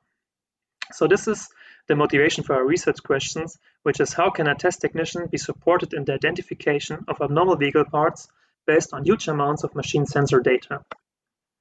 So why do we believe this is important? Established test procedures in the manufacturing sector do unfortunately not meet the quality requirements for the holistic testing of especially highly integrated components, such as the electric powertrain or satellites. Machine learning, however, is very, very, very good at finding the hidden dependencies and patterns between recorded signals. So it provides a very, very good opportunity to improve product quality and reduce cycling times in manufacturing processes. However, the successful application of machine learning models in production processes faces in practice many challenges that we cannot see, that we did not observe in many lab settings. For example, which data should we select? How should we do the feature engineering? Especially things we do not see in lab setting is the serial distribution of serial manufacturing processes. And a crucial step for machine learning is, of course, how we can up a set of labels that is appropriate to build a model. So now we can go back to the test technicians who have detailed knowledge about the manufacturing process and can use them as another foundation to provide more labels. So we believe that including them into the labeling and modeling process through the visualization of machine learning, machine sensor data, will result in high-performing machine learning models, and especially important for me, more generated knowledge for the test technicians. So our planned solution, as mentioned before, is the Virtual Interactive Manufacturing Assistant, VIMA. It takes sensor data and processes them in a meaningful way to visualize them in the front end. The test technicians now can interact with the view and manipulate it in different ways, thus interacting with the data, they produce parts and create knowledge. After frequent interaction cycles with the software, they can also classify components, and we can then use these annotations as labels to train machine learning models that not only improve the visualization, but also can be deployed directly to the manufacturing process to detect anomalies and not okay parts. So how did we build VIMA? We were very fortunate to work with two test technicians of BMW that provided us with the following relevant tasks that we could code to Bremer's and Munzer's task taxonomy. The first task, very important for the technicians, was the identification of an abnormal part. The next task then was to analyze the measurements of this part and compare it to multiple produced parts. The final task then was to interactively label the part and save it. So how do we do the interactive labeling? Here we make use of the visual interactive process model, of visual interactive labeling from Bonart et al., which I'm going to show you now in more detail. On the left, we can see green and purple dots, where the green dots represent engines of BMW's manufacturing process, and the purple dots represent reference engines, which are engines destroyed by design to test certain component behavior. So on the plots, we can see that some green dots are clearly either outside the green main cluster or very close to purple dots. So we now can ask the test technicians to label these parts and classify them. So here, for demonstration purposes, we colored dots that are very close to purple dots and outside the green cluster as yellow. The yellow and purple dots now represent an initial set of labels to train a machine learning classifier that then predicts which parts should further be analyzed, as marked as red circles in the third plot. So the test technicians now can analyze these parts and either confirm the suggestion of the machine learning model to say, okay, the prediction was all right, or they can reject it and say it was false. Both feedbacks are given to the model to improve it. So this is how VIMA looks like in the current manufacturing process of BMW right now. And I'm going to show you how the tasks are addressed through our system. First of all, we processed the data and extracted features, which resulted in a high-dimensional feature matrix, which we then reduced and projected to a three-dimensional space via principal component analysis, which is shown at the left. We also showed the feature input matrix as a heat map visualization to further see which measurements deviate from serial distributions. So when the test technicians now clicks on a part that's outside the serial distribution, he can analyze its measurements by selecting one measurement of the available measurements from the measurement list and review, for example, the curve that's shown here. This curve is a residual curve, which represents the measurement deviation to the same measurement of all other parts. And we can here see that the selected measurements deviates at some point more than 4 times the standard deviation, which is a very, very good indicator for anomalies. Now the test technician can also compare the selected parts to other parts by selecting, for example, parts from the green cluster. And here we can also see the standard representations the test technicians use in their daily routines, which is the original recordings, and see that the red line is like clearly different from the green lines. So now when the test technician finishes this analysis, he can create a label, labeling the part as, for example, either okay or not okay. We also conducted an evaluation by conducting a user story and building a model to detect a specific error inside BMW. So here we took training data of a period of 4 weeks of electrical engines from one of the plants. We then recorded test data of also the same sensors for a period of another 2 weeks. We then asked test technicians to please create labels and by interacting with VIMA and making analysis of the parts. Here the goal was to detect increased backlashes inside the manufacturing process. An increased backlash is an error that represents gears with very rough surfaces. And the results of our model were quite astonishing. Since VIMA considers the dependencies between multiple signals, for the first time also through the system it was possible to visually detect the error, which was not possible before, because as I mentioned before, test technicians only compare one signal to a single baseline and do not consider the interplay between dependent measurements. This considering this interplay also resulted in that we did find redundant signals that are not relevant for the manufacturing, for the testing process at all, and could reduce these signals, which resulted, we removed these signals, which resulted in an overall output of the test bench by 15%. At the bottom, you can see the 2 confusion matrices, which show also that both models are very comparable, have both similar log false positive and negatives rates and similar log RCs. So our model can now be used inside BMW's manufacturing process to make real-time predictions. To wrap it up, VIMA provides automated support to not only identify anomalies, but also, very important for me, create knowledge. It is also enabling the process of interactive labeling of data instances, which we demonstrated in a real-world manufacturing scenario. Last but not least, it is also able to train machine learning models that enhance not only visual analysis, but also optimize the manufacturing process.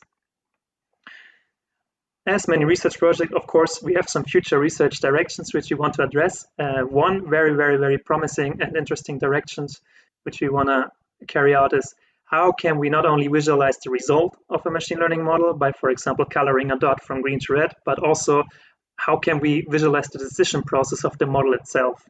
For example, how can a random forest's decision be visualized properly to enable more knowledge creation? We also want to carry out more long-term studies with VIMA to see, for example, how the interactive labeling affects model performance. Does it increase or does it converge or actually decrease? And last but not least, we also want to see how VIMA affects the process of knowledge creation for test technicians over a long period of time. So thank you very much, and I'm very happy to take your questions.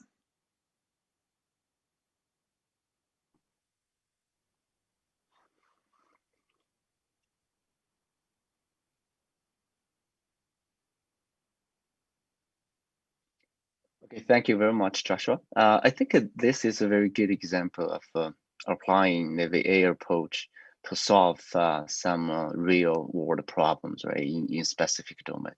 So I'm just wondering here, so can you elaborate more on how much efforts need to be done, like say how much labels for the case you mentioned over there to get desirable results over there?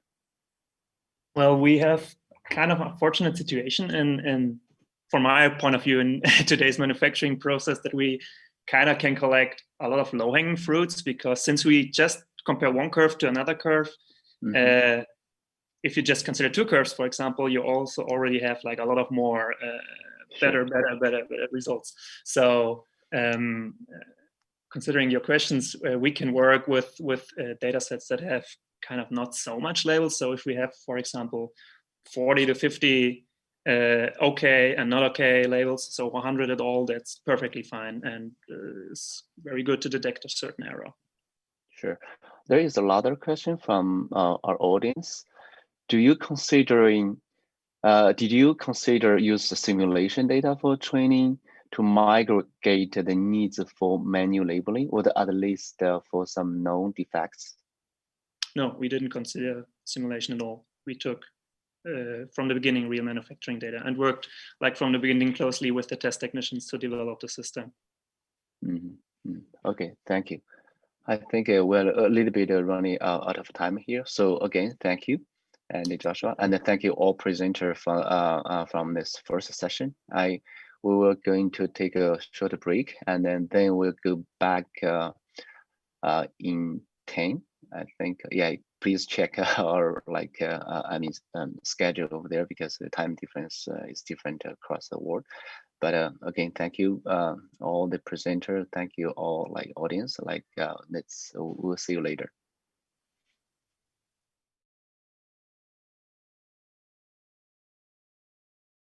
We propose an interactive ensemble analysis framework that provides flexible interactive exploration of the ensemble data.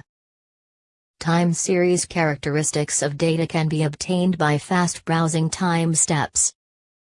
The region stability heat map view shows the stability of the selected region and provides region adjustment by directly clicking.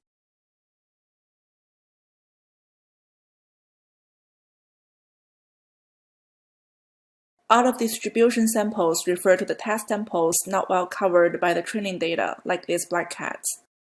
They are misclassified with high confidence due to their black bodies.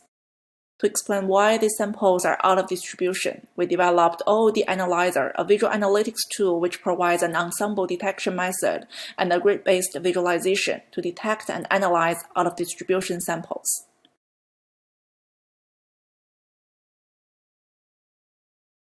We present NL4DV, a toolkit that helps prototype natural language interfaces for data visualizations.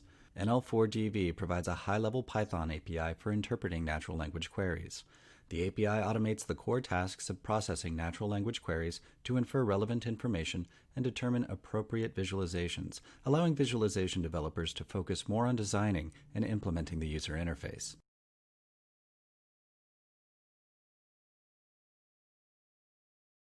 A testing environment for continuous color maps. Many other fields in the computer science do it, we should do it too.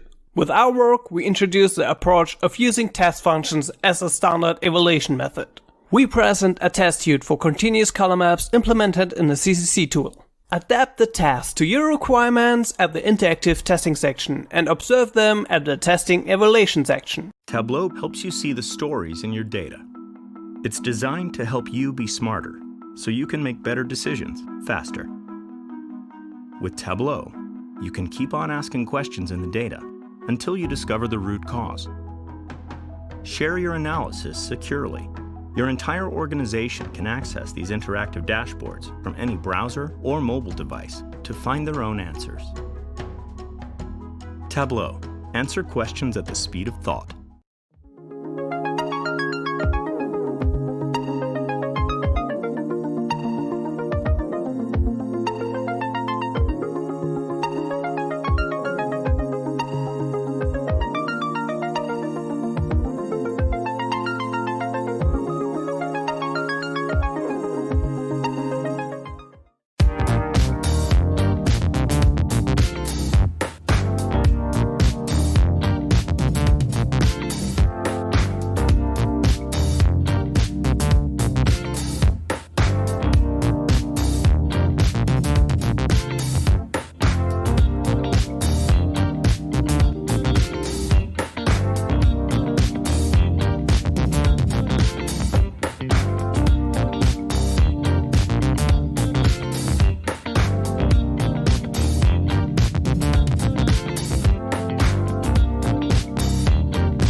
In our current work, we visually compare two cohorts of segmented and classified tissue images, originated from single-cell omics data. To that end, we developed data-driven and interactive workflow implemented in a multi-linked view system. Finally, we show the effectiveness of our workflow through specific case studies.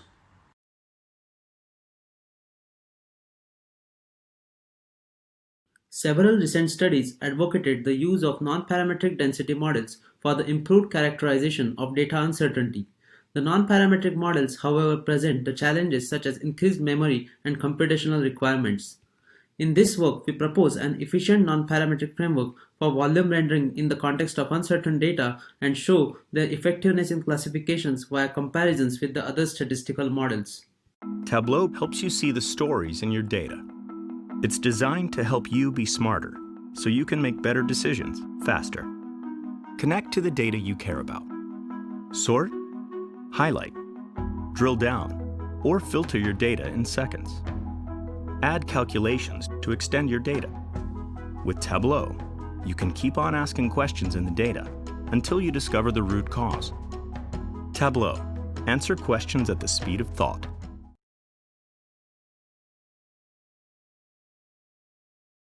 Text alignment is a fundamental technique in many text-related domains. In this survey, we cover 3 text alignment scenarios: collation task, text reuse detection, and translation alignment.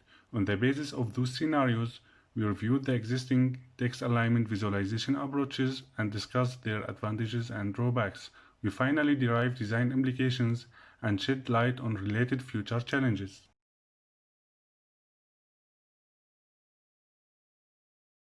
Scatter plots and parallel coordinates are widely used for visualizing multivariate discrete data. However, for multivariate continuous data, the continuous scatter plots and continuous parallel coordinates are more suitable. In this work, we extend them to uncertain data. Additionally, we also extend fibers to uncertain data. If you are interested, come to our presentation.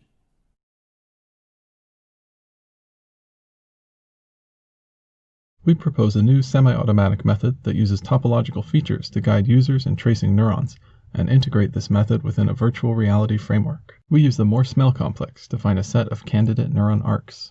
The candidate arcs are integrated into a VR neuron tracing system and exposed through our Morse-Mel complex guided semi-automatic tracing tool. The topological ridge graph underlying our MSC guided tool is robust against gaps in the signal.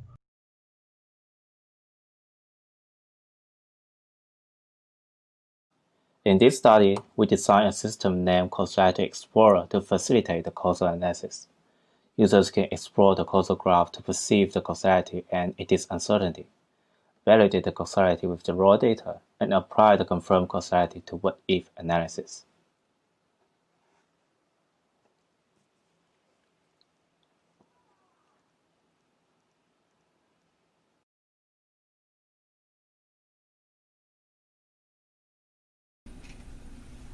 How many clusters can you see in these images? With different visual encodings in scatter plots, our perception of cluster count changes. We developed models that consider how visual density influences cluster perception. Further, we demonstrate using a threshold plot to optimize the saliency of clusters.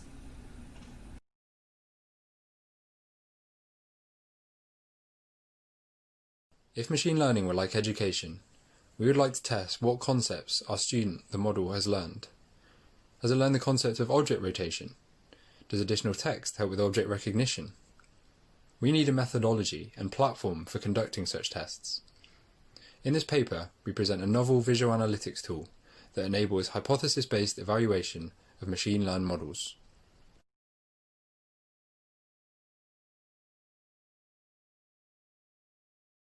As commonly known, dimensionality reduction techniques and their interpretations are complex, biased, and uncertain. In drug design, this highly complicates the search for similar and new chemical compounds.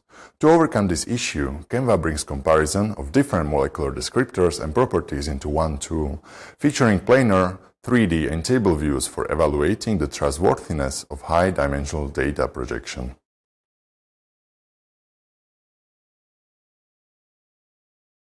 Progressive visual analytics provides intermediate lizards in the middle of computation to address a long computational delay. However, such intermediate lizards are uncertain, so findings from these lizards can turn out to be incorrect for the entire data. In progressive visual analytics with safeguards, we suggest to risk the uncertainty, but we allow humans to leave safeguards every time they risk the uncertainty.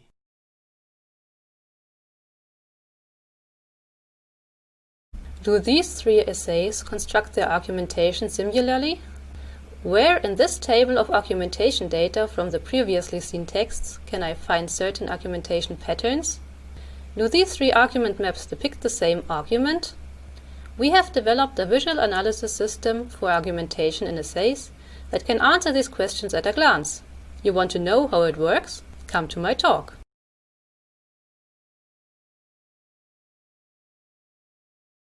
VIS is a visual support system for the development of visualization algorithms. It has live compilation, automatic version control, predefined interactions, and tools for visual parameter analysis. By displaying the complete history of the algorithm, users get insights into the correlation between source code changes and visual differences.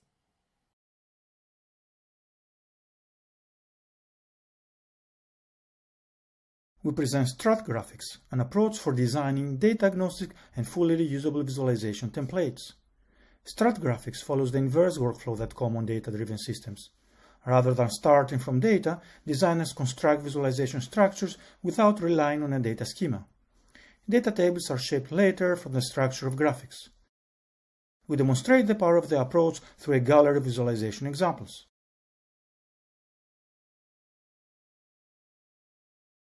CarxS is an authoring system which enables rapid creation of zooming-based scatter plot-like visualizations in just tens of lines of JSON.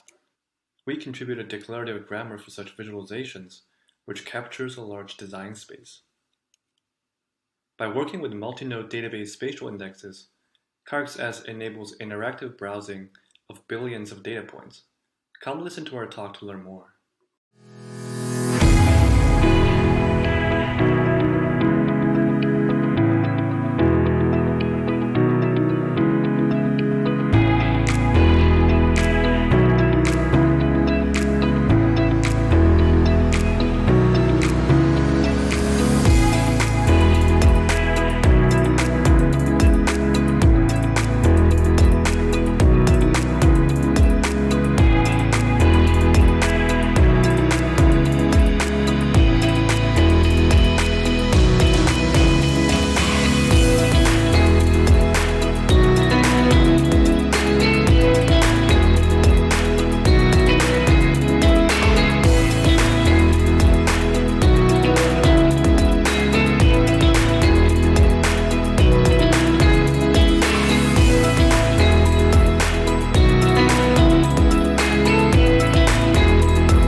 We demonstrate that people can use the spatial cues available in virtual reality to help them effectively remember and recall scholarly articles. We used a virtual coffee shop and asked participants to remember 4 abstracts from scientific publications, and we termed this method a virtual reality memory palace variant.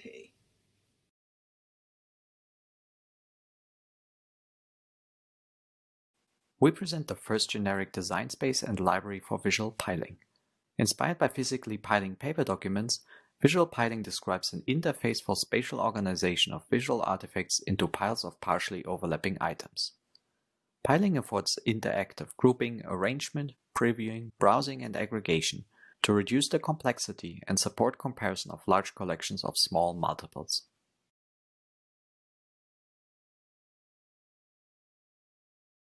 As data is changing, our understanding of data should be updated correspondingly. Based on machine learning approaches, we formulate a drift-level index to monitor the evolution of multi-source data, which allows users to capture and reason significant changes from time series data. The proposed visual analytics system is called Concept Explorer. More details can be found in our talk.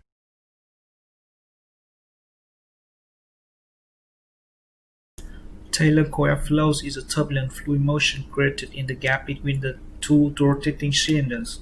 The traditional reason-based methods are only able to capture the small-scale coherent structure. The detection of the large structure depends on the 2D cross-section, which is not the true configuration. We adapt the feature-level set methods and the density estimation to combine multiple attributes and use them as the filter to separate large and small-scale structure.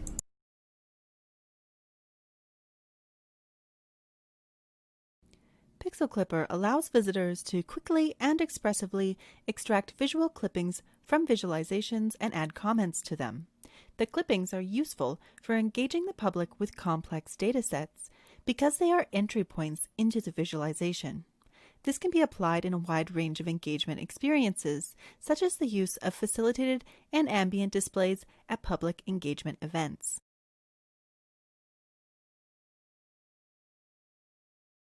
Attention mechanisms have greatly improved the performance of many language models. Yet with great power comes increased complexity.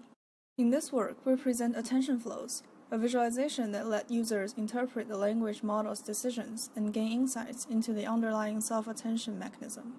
We also support model comparison that helps to fill the gaps between models in different training stages.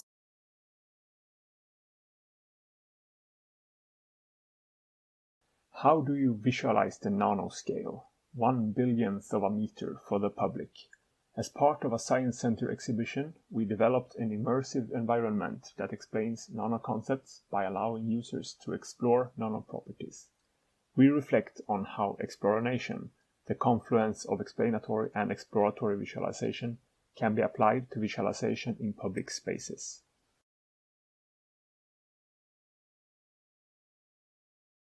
Position is believed to be the most precise encoding channel, but our perception and memory of it can still be biased. Past work has shown that the vertical position of bars in a bar chart is recalled in a biased manner, illustrating both an underestimation and overestimation bias of position. Here we find that the aspect ratios of the bar marks can cause this position bias, specifically resulting in overestimation for bars with wide ratios and underestimation for bars with tall ratios.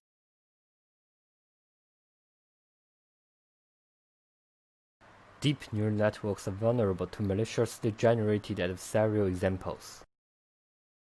This brings high risk in applying these networks to safety-critical applications. We developed a visual analytics approach to explain the root cause of such wrong predictions.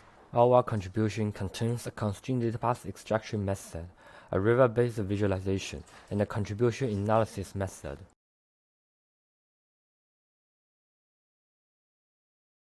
The classifier trained on the historical data may fail to classify the incoming data when the data distribution is changing. This phenomenon is called concept drift.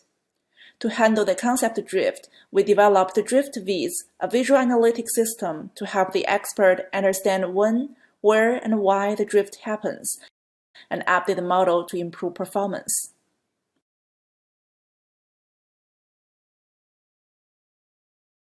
In this talk, we introduce CallFlow, an interactive visual analysis tool that provides a high-level overview of performance profiles from large-scale scientific applications. CallFlow visualizes the flow of resource of a program execution as a Sankey diagram to detect performance bottlenecks in parallel codes. CallFlow simplifies these calling context trees based on semantic information by constructing supergraphs.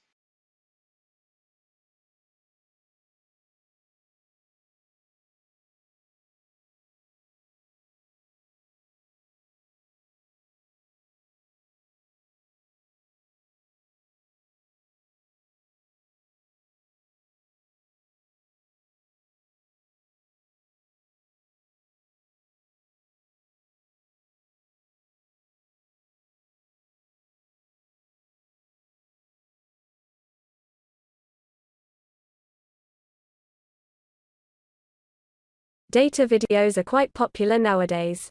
They usually show changes in the data.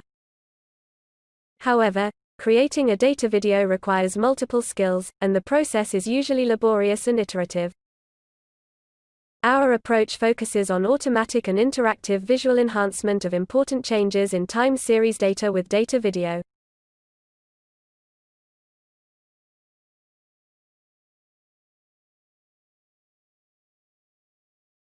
Confusion flow is an interactive visualization for the performance analysis of classification models. It introduces a novel temporal adaptation of the confusion matrix, which lets model developers compare the learning behavior of multiple classifiers over time. Find out more about confusion flow in our talk or in our TVCG paper.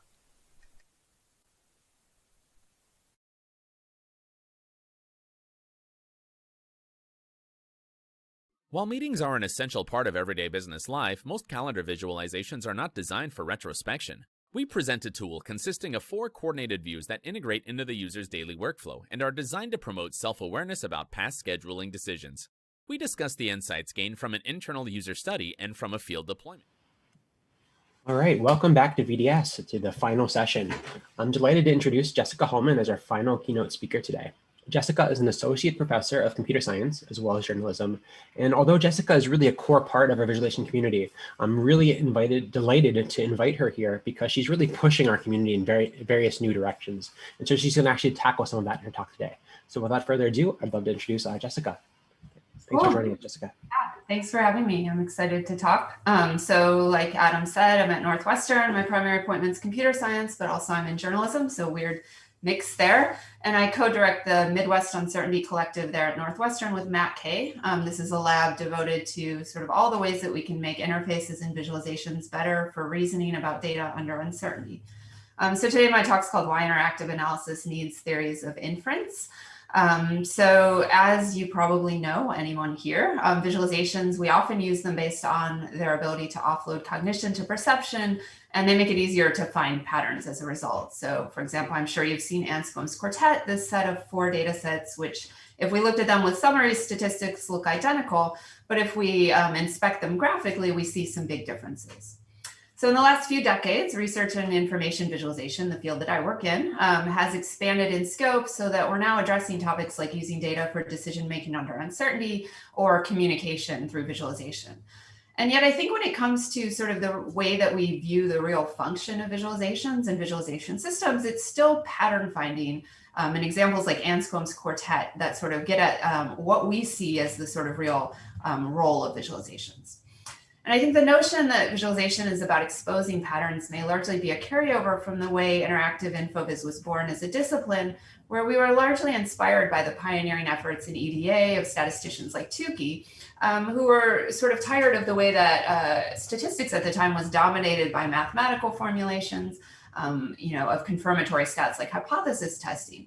And so Tukey popularized this idea of exposure, using graphs to understand what's in our data even before we know what to look for. And he talked about how graphs help us see what we didn't expect or what we didn't anticipate. And I think this has led to sort of this view of EDA and exploratory visual analysis as mostly model-free. It precedes kind of modeling and confirmatory stats. However, many things that Tukey said and some of the graphics he espoused also imply that understanding deviations from models or expectations that we have is natural in EDA. He talks about how rarely we care so much about the data itself. Instead, we use visualizations to think about real-world phenomena, and that there's this iterative character of sort of exposing and summarizing data in exploratory analysis, where we try to fit models to data, we learn about what doesn't fit, and then we can often more effectively approach sort of what we don't understand because we've seen sort of how the data deviates. And so these sort of statements suggest that there's not such a clear distinction between exploratory analysis and visual analysis and confirmatory analysis. But Tukey didn't really know how to reconcile both exploratory and confirmatory statistics in a single statistical framework. It's not necessarily obvious how to do that. And so perhaps as a result, we as visualization researchers, I think, fall back on this assumption that graphs are for pattern exposure. And as long as we can show people the data clearly, they'll find the patterns and they'll know what to do with them, and we don't have to worry about sort of confirmatory statistics at all. And so today our design ethos, I think, seems to be driven by behavioral sort of optimizations. We see advances like pen and touch, displays, speech and natural language used to drive visual analysis, visualization recommenders that are going to suggest views to us based on sort of their perceptual or statistical efficiency, and different ways of using low-level interaction behavior to sort of figure out what might someone want to see next. And so all of these sort of sophisticated types of optimizations that we make, I think, are kind of making this assumption that humans are fully in charge, that humans want to find patterns in data. Humans don't necessarily need to be modeled. They know what to do when they find the patterns. And so as designers of systems, we simply want to like serve up the data as quickly as possible and as efficiently as possible for people to do this. So I want to start today by talking about how, despite some of these, sophisticated innovations we've come up with in InfoVis, we still have some blind spots. And in particular, we don't know how to design for human statistical inference. And it's not necessarily the same as just exposing the patterns. So let me start with a few issues that I see with optimizing systems just to expose patterns. So one example of an issue crops up related to how we build defaults into tools for interactive visual analysis, and how this can threaten sort of how valid the inferences people draw are. So to take an example, many systems for visual data analysis like Tableau will aggregate data by default, and that's to enhance our ability to find patterns in really big data where we can't really plot all of the records. Yet many people and businesses are using Tableau and other systems like it to analyze and communicate about small data. So in a recent study, we asked novice analysts to generate observations about a population as they assess statistical graphics of data sets of varying sizes. And we recorded their confidence in these observations, and they either saw aggregated data like on the left here or disaggregated data like on the right. And we saw that the aggregated data tended to lead them to focus more on sort of dichotomous thinking about effects. So they'd say things like, oh, there's a difference between these two ad campaigns, or there's no difference, but they wouldn't really say how big it was. And we also saw that people's confidence in their generalizations about a population was much less likely to be affected at all by sort of changing the sample size of the data. So they weren't really sensitive to the fact that they were sometimes seeing 50 observations and sometimes seeing 1,000. So these are potential issues that threaten inference. We also lack, I would say, a deep grounding for some of our evaluation measures that we use to tell whether a visualization or interactive system is useful. For example, a few years ago, I evaluated a bunch of experimental evaluations of uncertainty visualizations. And uncertainty visualizations should be about inference. They should be about helping us make decisions under uncertainty. And yet the vast majority of evaluations I saw are either looking at how well people can read the data or extract information from the visualization when asked, or they're looking at how satisfied they feel by it. But of course, there's no guarantee that someone who can read the data when asked is going to act on it. For instance, my PhD student, Alex Kale's best paper this year at InfoVis is all about how uncertainty visualizations that support the best judgments or reading of probability information don't necessarily equate to the ones that lead to the best decisions. And we should also note that there's no guarantee that just because someone likes using an interactive system or an interactive visualization that it's good for them. So as a case in point, we can consider an uncertainty visualization like the New York Times Needle from the 2016 election, where this was actually a very effective visualization for helping people account for uncertainty because they couldn't ignore it. Yet we also saw people hating this visualization. So if we ask people, what do you like? Tell us what's most useful to you. We're not going to necessarily get the right answer for sort of helping them do better inference. Finally, in my own work, I've started to get interested more in things like the intersection of databases and visualization. And I'm finding that in research on various complex algorithms like approximate query processing, where we're trying to show people query results before we've run them on the full data set, or differential privacy, where we're trying to come up with algorithms that can satisfy privacy guarantees for data releases, not only are interfaces treated as sort of an afterthought at best, despite the fact that these are complex probabilistic algorithms that are hard to reason about, but I also see many examples where the algorithms themselves kind of assume that data is of inherent interest, and they can then conflict with real world use cases where you actually care about inferring something about the world through the data. The data is not your end goal. Okay, so those are some potential issues with exposure of patterns as our main goal. And so the goal of my work, I would say in the last 5 years or so, has been to find ways that we can ground interactions with data in theories of statistical inference. So we need to help people see patterns, yes, but we also need to help them understand how well those patterns generalize so they can make good decisions or predictions about real world quantities. And in this talk, when I refer to visual analysis for inference, I'm concerned in particular with exploratory data analysis systems, where it's presumed that we're using data to learn about the world and make general statements about phenomena. And, of course, there's going to be some cases where we want to do visual analysis simply to understand the data. Things like, I want to know who scored the most points in the basketball game. But my argument here is really that treating the data set as the sort of final ultimate object of interest should be our special case. We should not be treating that as our main use case and seeing inference as kind of the special case. So we need interfaces to ground interactions in theories of inference. And so a good theory, I think, should help us say something about how data is used for inference by people and how graphs are used. And it should have testable implications. It should be specific about what we expect to see when people do visual analysis. It should be what grounds our evaluations in a statistical philosophy. And it should give us ideas of how to make software better. So today, first, I'm going to propose a high-level understanding of what people do during visual analysis, and then I'll describe some specific theories that get a little bit more sort of into the details of this to make testable claims. And much of what I'm talking about today is based on a paper I recently wrote with Andrew Gauman that really summarizes kind of a lot of things I've been thinking about over the last few years and exploring with regard to inference and how it happens in visual data analysis and communication. So one of the most common statements that we can start with that people make about EDA is that it's about finding surprising things. It's about finding the unexpected, whether you're checking how your data are distributed or scanning, bivariate relationships. And what's funny is that while EDA is often described as being model-free or preceding models, we can't really define what's unexpected or surprising without some notion of expectations. And expectations, you can think of as a type of model, and that they tell us about this phenomena that the data are approximating. They're telling us sort of how the data should behave. And so at a high level, we might imagine that people have some expectations when they come to look at graphics. And these represent what they expect to see, given what they already knew, perhaps what they notice about the data when they see the visualization, and even what type of chart they're looking at. And we're going to assume they compare their expectations to the data they see in the visualization. They observe any potential deviation between what they expected and what the data show. And maybe they even judge, how much deviation is it to arrive at some sense of, how much have I learned here? And I call this sort of pseudo-statistical model fitting and checking that people do as they visually examine data.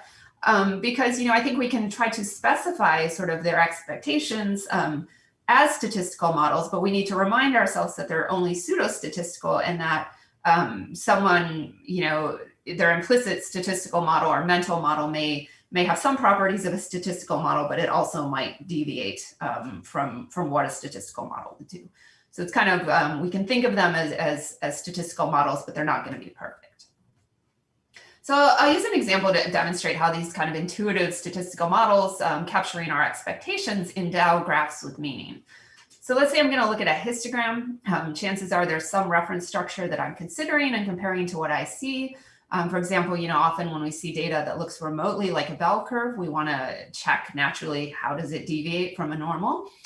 So we can think of our expectations here as producing sort of some prediction of the distribution we'd see if data were normally distributed. And we might then judge the deviation we see in a few ways. So we might say compare the location, say we have a parameter that we think should be centered around 0, some sort of error measure. We might look at our observed data relative to sort of our expected normal distribution, thinking about how far off is the center, the mean of this relative to what I expect. We might then think about, well, what's the sort of space of possible deviations in mean, and where does the one that I see fall? So almost like a one-sided statistical test to sort of think about how strong is the deviation. We could similarly look at variance and say, how much does the variance of what I'm seeing deviate from my implicit kind of expectations, and think about, how unlikely the deviation we see is. And so I think the gist here is that even if people aren't consciously doing all these things, there's sort of a useful approximation here to think that people have some expectations, they compare them to what they see in charts, and this leads to some notion of sort of what's interesting or surprising in the graph. And of course, not everyone's going to do this in the same way. And in some cases, what people do might not really fit this definition. It might be sort of more shallow. Maybe we shouldn't really say that they have an implicit model or expectations. But that's okay. The goal of a theory like this is that it's meant to be sort of a useful approximation that can help us learn more about what people might do. Okay, so that was kind of a high level view. People are doing some sort of model comparisons when they look at graphs, even if we can't necessarily see their models. And so I now want to get more specific about what these expectations that I'm saying people compare to graphs are. And so many of the theoretical frameworks I've been thinking about in my work are Bayesian. And so I want to talk today about two, starting with this Bayesian model check, which is the idea that implicit comparisons that we're doing when we examine graphs are analogous to model checking in a Bayesian statistical workflow. One sec. So no worries here. If you're not super familiar with the Bayesian statistical workflow, I'm going to talk through kind of the important points. So this formulation of the Bayesian model check is sort of explaining graphical inference, was proposed by Andrew Gallman back in 2003. And it says that EDA, including our examinations of graphs, is like doing posterior predictive checks in a Bayesian statistical process. And so our expectations here are generated by what we call the posterior predictive distribution, which looks kind of scary here, in notation, but actually is not that complicated. So let's remind ourselves first of what Bayesian inference is to understand what this means. So in Bayesian inference, we assume we want to learn something about some parameter, maybe some real world phenomena like an average or a rate or of change or a proportion. And as defined by the laws of conditional probability, our posterior beliefs, what we should believe about the parameter after we see some data, are proportional to our prior beliefs. So what we think are plausible values of that parameter, whether it's an average, a proportion, et cetera, before we've seen the data, multiplied by what we see in the data, which is captured by a likelihood function, because we care about what the data tells us about the likelihood of different parameter values. And so this might be captured by some distributional family like Gaussian or binomial or Crisan, depending on what our data is. And then we also have to account for the probability of the data or the marginal likelihood, but in practice, we don't really worry too much about this part. So on the left side here, you're not going to see the fraction. And so in Bayesian inference, we'll reach some posterior beliefs here about the parameter value. But then we often want to apply them to predict what we'd see in new data. And this is where the posterior predictive comes in. This is basically a transformation of our posterior beliefs to allow us to sort of think about and predict new data. So I'm going to use an example to try to make this a little more concrete. So say my parameter is a birth rate, maybe the rate at which female birds are born in some island species. And my prior here is a beta distribution because I care about a rate. And so it tells me maybe, what I think are unrealistic rates and what I think is a little bit more likely in terms of this birth rate.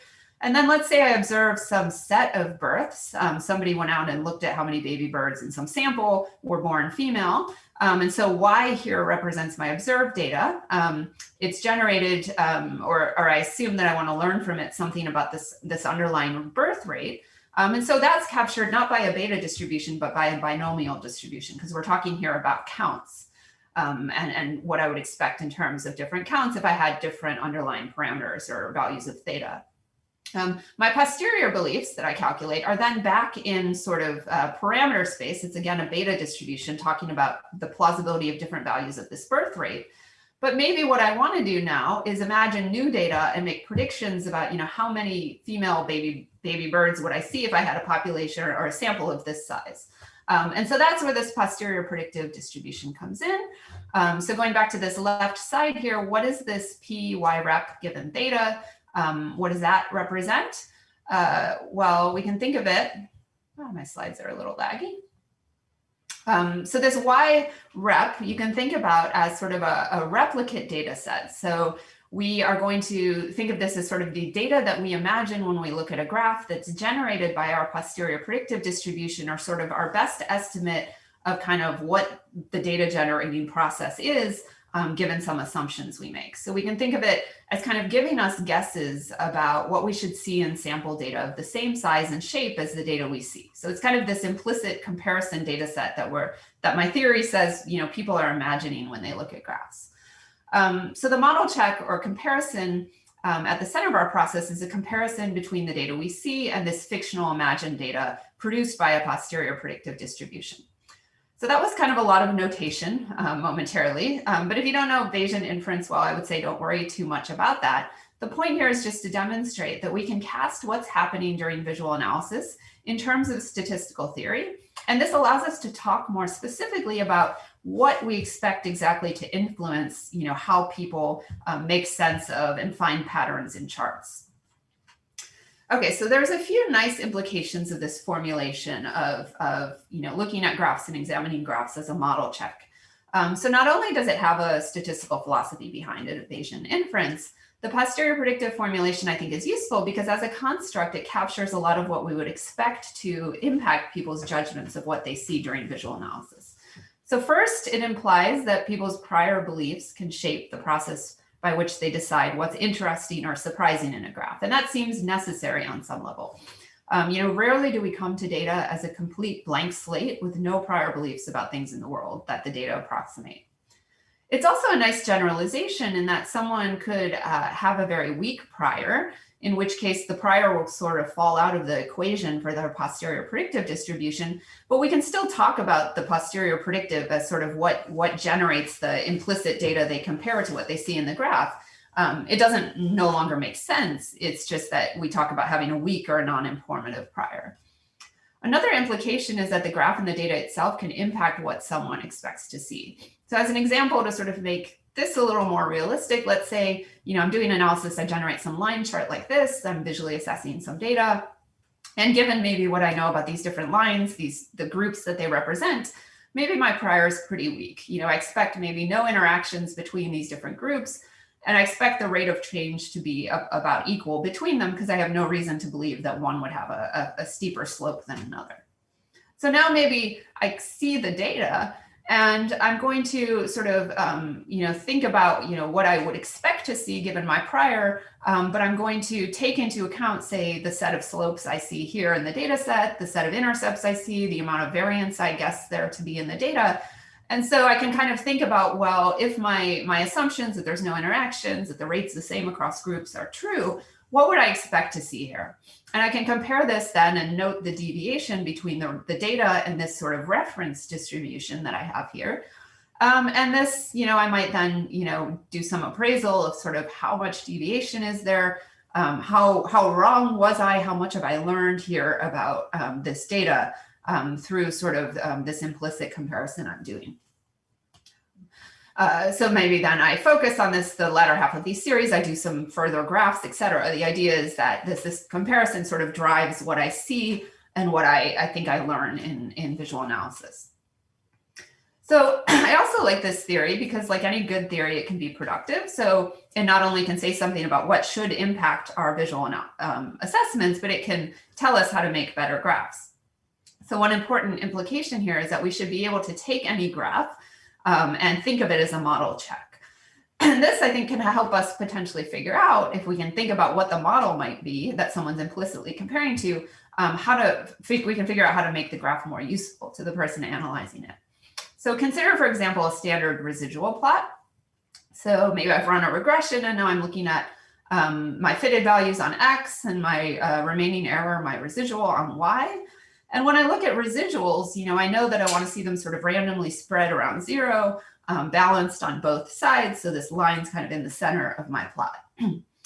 And so in my implicit model check, maybe I look at this residual plot and, I'm kind of, implicitly noticing, well, how far off, say, is my line from center? This gives me a sense of bias. I can then think about like, well, what are the possible values of bias and how extreme is the one that I'm seeing, and do my sort of quasi-hypothesis test if I want to judge sort of how much deviation do I see here. And so sort of thinking through this example, One thing that we might notice is, well, wow, the residual plot is really optimized for this comparison because all I have to do is detect sort of deviation from symmetry here.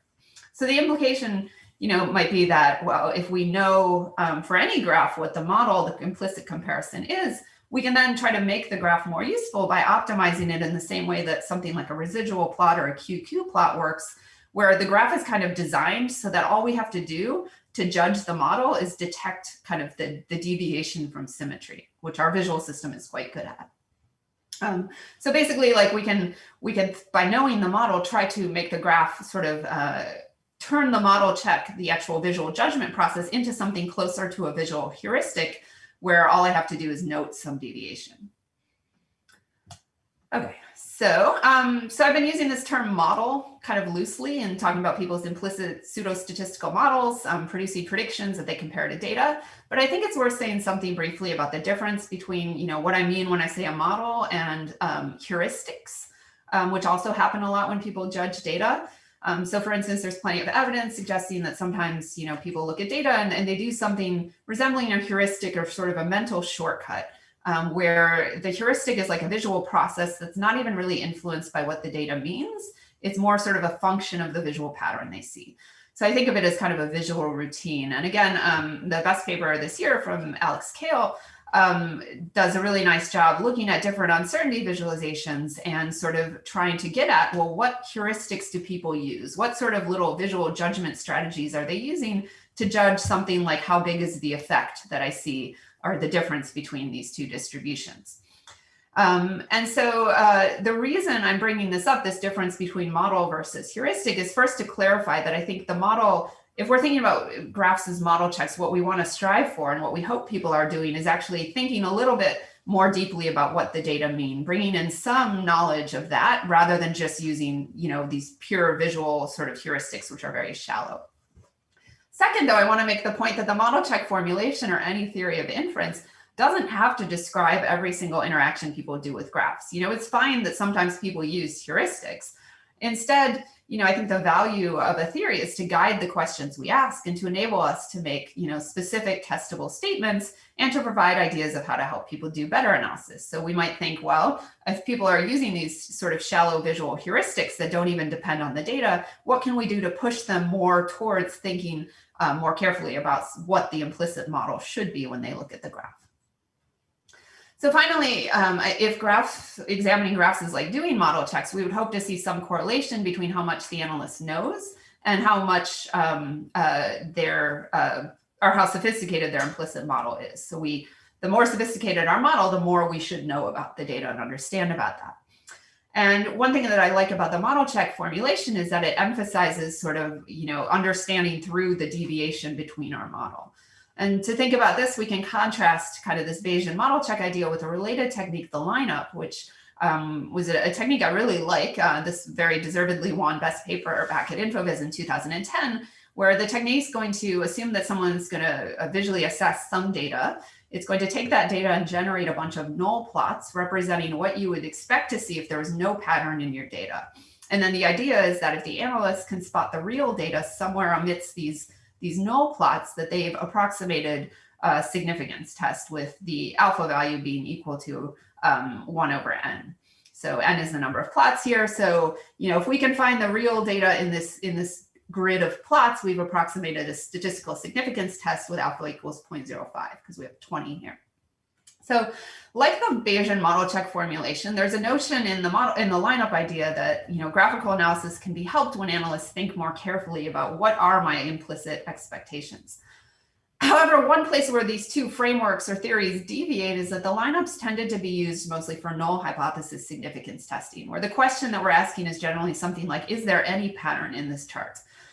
Yes or no, as in null hypothesis significance testing. And so here, if you can find the real data, which I believe is plot 20, all it's saying is that you've learned that it's unlikely, potentially that there's no growth trend for either group.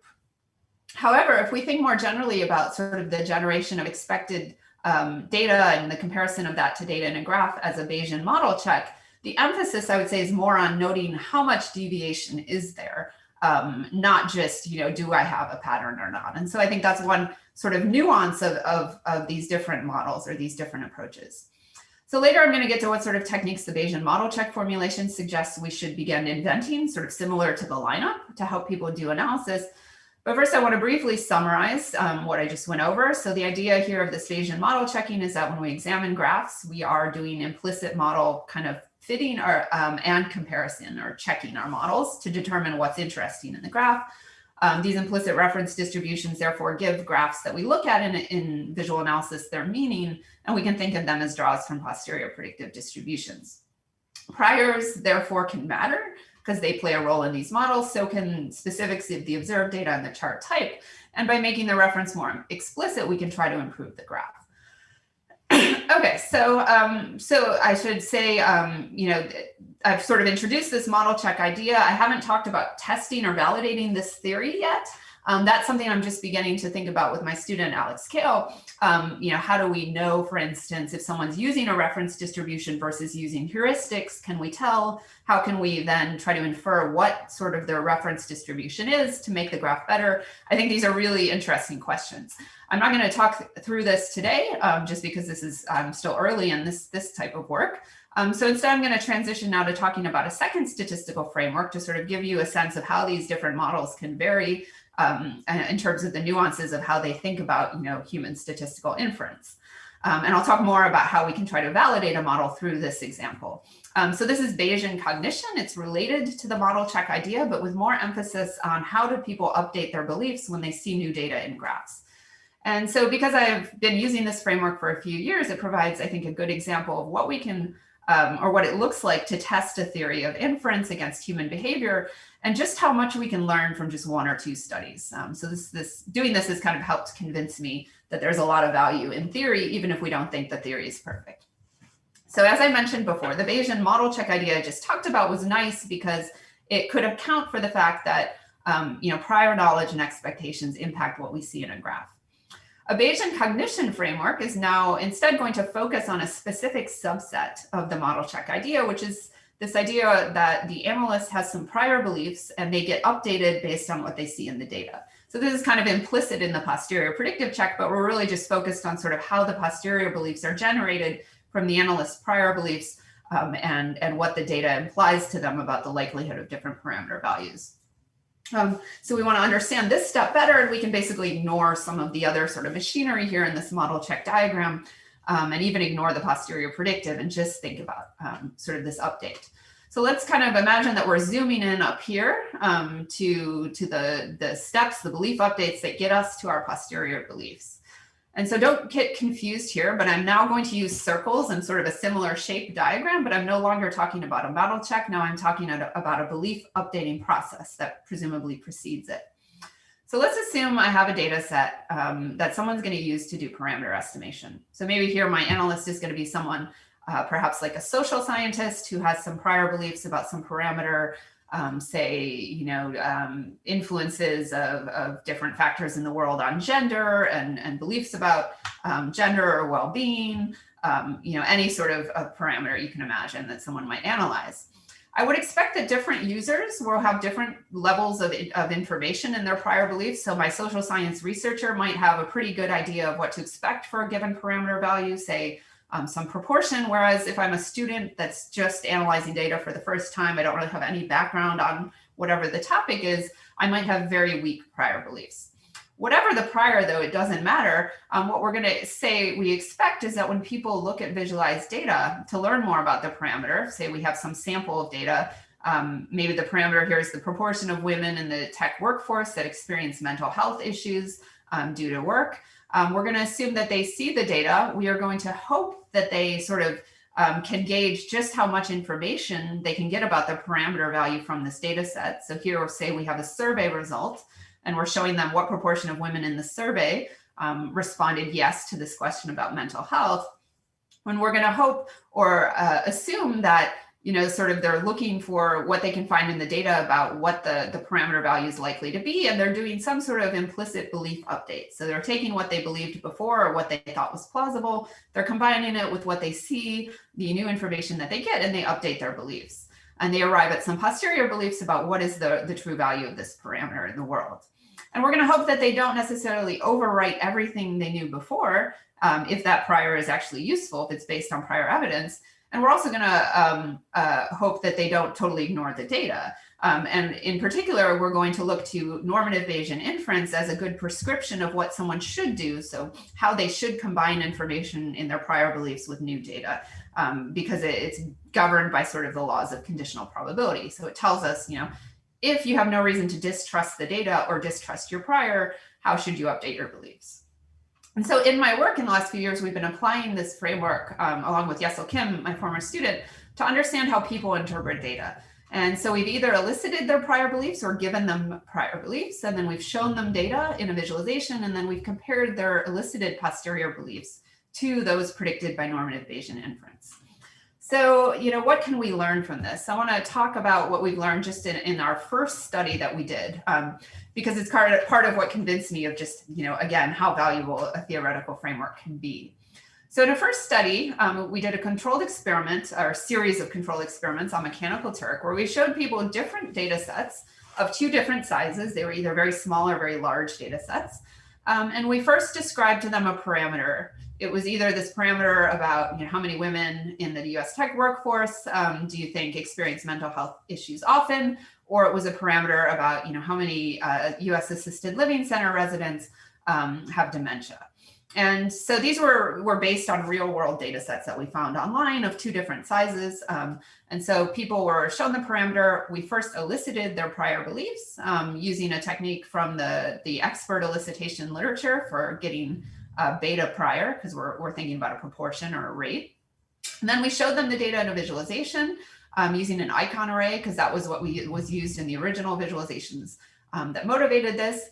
The original data sets we had were 158 people for this mental health workforce, or mental health in the tech workforce example, and 750,000, so a huge survey for the assisted living center. We crossed the parameters with the data set sizes, so we had 4 different data sets that people could see. And then after we showed them the data in the icon array, we elicited their posterior beliefs using the same method we used to elicit the prior, and we compared to Bayesian inference for a simple model. And we looked at this discrepancy in a few ways, but I'm going to start by talking about high-level results, where we're going to use KL divergence as a single summary measure of kind of how much people deviate from Bayesian updating. So we looked at the deviation in terms of log KL divergence in 2 ways. So first, we could calculate the individual sort of average log KLD. This is kind of going to tell us how close to Bayesian inference the average person's belief update was. And then we could also look in aggregate, if we aggregated people's posterior beliefs and computed deviation from the normative posterior, assuming their aggregated prior, how far off were they? For small samples up here, we see that, while in aggregate, people are pretty close to Bayesian, lower is better here because it's a log scale. Individually, they were pretty off or pretty noisy. So the average individual was much worse when it came to looking Bayesian than the crowd or the group. On the other hand, for large samples, both individually and in aggregate, people were pretty far off from normative Bayesian updating. And so what we're learning here, or what we saw, was that, well, something's different in aggregate, where people can be pretty close to Bayesian for small samples, but this falls apart for the larger samples. And so another way we wanted to try to get insight into what is wrong with people, both individually, but in particular for large samples, was to sort of look at how they judge the informativeness of the data. And a nice byproduct here of the Bayesian model is that we could actually calculate the perceived sample size, as we called it. So this is basically a measure that's going to give us the size of the equivalent random sample that a Bayesian would have had to see to start with a given person's prior and end with their posterior beliefs. So kind of, if you were Bayesian, how did you perceive the data? And for a beta distributed parameter like a proportion, we're going to calculate this simply by subtracting the implied sample size of the prior from the implied sample size of the posterior. And what we see when we do this is that when we show people with small sample data, about 158 observations, on average, people's perceived sample size is around 200. So not too bad. When we show them very, very large data sets, on average, they believe that they're seeing about 400 observations. So huge amount of discounting of sort of the data that we're showing them. And in several more recent studies, we've replicated this effect where at small sample sizes, deviation is lower, especially in aggregate, but it grows as sample size increases. And looking to the economic lit, we see that using more stylized kind of balls and bins and incentive compatible scoring, people have also seen what they call this compression effect, where the value that the average person places on having more information is more similar than it should be compared to a Bayesian. Another way to think of this is that when we have really small sample sizes, we see people kind of thinking they see more data than they actually do. And when we have very large samples, we see a pretty steep amount of discounting where they just don't realize how much information they're getting. So one design implication of this finding is that we should work harder to help people recognize how much information a data set contains, or conversely, how uncertain what they see in the data set is when it comes to the parameter value. So we would hope that a better visualization would improve people's implicit sort of models and belief updates. And so in one experiment, we used perceived sample size, this measure we can come up with through the Bayesian model, as a proxy for sort of the usefulness of an uncertainty visualization. We found that when we showed people these animated hypothetical outcome plots, plain rather than just a static sample or a static icon array with sample size presented in text. For small samples, it didn't make that much difference because people already kind of perceived how much information they were getting pretty well. But for the large sample size, when they saw the animated hypothetical outcome plots, the average perceived sample size jumped from about 400 to about 70,000. So huge, huge kind of difference there, where we're still pretty far off from the actual informativeness of the data, but the uncertainty visualization helped. We also, just from this first study we did, ended up digging into this result about why do people look more Bayesian in aggregate? What could this mean? And there's some work in mathematical cognition here that's tried to look at whether, we might see this type of evidence if people actually don't reason well about uncertainty in terms of full distributions, but instead they think about samples. And this kind of aligns well with the Bayesian model check, where we're also thinking that people are sort of imagining samples and comparing them to data. So our interest here was, well, if people are reasoning only in terms of a few samples, which would predict this individually non-Bayesian but aggregate Bayesian behavior, maybe we should elicit their beliefs in terms of a few samples. So actually ask them to sketch a couple samples in a graph, rather than asking them, say, what's your most likely value and what's an interval around it, or asking them to draw a full distribution. So in our study, we also tested these different elicitation interfaces to get a sense of, do people seem to have any advantages with thinking in terms of samples? And so to sort of summarize this Bayesian cognition stuff before I wrap up briefly, the idea here is we examine graphs and we are implicitly doing some belief updating. From this theoretical framework, simply applying it in a couple studies, we find that, one, we get into how people discount sample size relative to Bayesians, where they really discount the informativeness of large samples. We end up with hypotheses about how they might reason better about uncertainty in terms of potentially samples. And we came up with a new evaluation measure. So again, there's a lot of power to sort of having theory to guide your experiments, as well as design strategies. So I've talked a lot about sort of what we can better get insight into in terms of understanding what people do with visual analysis through theory. I want to end quickly with how these theories can also lead us to better interfaces. So I've touched a little on, we want better uncertainty visualizations. We want to, try to design charts that make the model check easier. But to sort of formalize this, I think we can think about sort of these two high-level approaches of using theory to make better interfaces. So one, we have these sort of implicit things that we can do where we don't necessarily have to specify any kind of Bayesian models or ask the user to do so, but we can simply try to bring out variation on uncertainty through the default visualizations we use in our tools. And we can encourage things like consider your priors or consider your reference distributions without actually maybe trying to model those. On the other hand, there are things we can do when we do explicitly sort of assume a model or specify a model. We could use, or we could let people, for instance, try to interactively sort of tell us what they're imagining as they do comparisons to charts, so that the tools that they're using can try to help them come up with better visualizations for that. We can also even use what we know about their prior beliefs or their reference distributions to try to adapt what we show them to guide them towards better inference. So I'm going to breeze over this quickly since I'm almost out of time. A lot of my work has looked at, how do we better visualize uncertainty? There's a lot of problems with some of our standard techniques for showing distributions. But one approach that I think is promising that I've done a lot of work on is animating draws from distributions as a way of showing uncertainty. So rather than showing you the entire distribution at once using one of these other approaches, I'm just going to take random draws. And I think as an alternative sort of default for how we show data in an interactive system, there's a really interesting question here of what if people saw data moving in accordance to how uncertain or how much uncertainty there was about the parameters they cared about. It would be a very different visual analysis experiment. And I think there's really interesting questions about how would this change things? Would people do better inference? I also think, or in some of our other work, we've looked at how these other implicit approaches, like simply asking people to consider their prior beliefs, can seem to have benefits. So people tend to remember data they see better. In some of our Bayesian work, we've tried to look at what is the effect of eliciting a prior itself and seen that it seems to, if anything, be beneficial.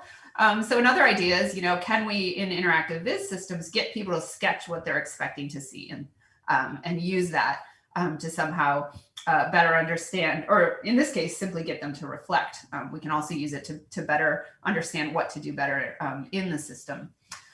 Finally, a nice thing about eliciting predictions from people in terms of asking them to give us some samples of what they're thinking about is that we can then combine both sample elicitation to get at people's reference distributions or their priors with sample-based visualization of uncertainty.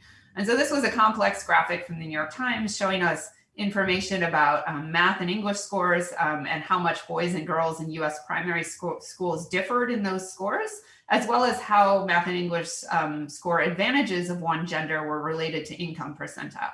And so we actually made an interface. Jäckle Kim created this interface where we can elicit people's priors by having them sketch sort of what do you think these trends look like. They can position the intercept and the slope. We can have them do this a few times so we get a sense of kind of their implicit model. And then we can show them uncertainty in the data on the bottom row here as animated samples. And so you can sort of see the difference between when you have high variance data versus low variance data in terms of how much they move. And so we could also use probabilistic animation, I think, to show people draws from their implicit models. If we can get them to specify those graphically, we could then sort of help them do model checks through animation.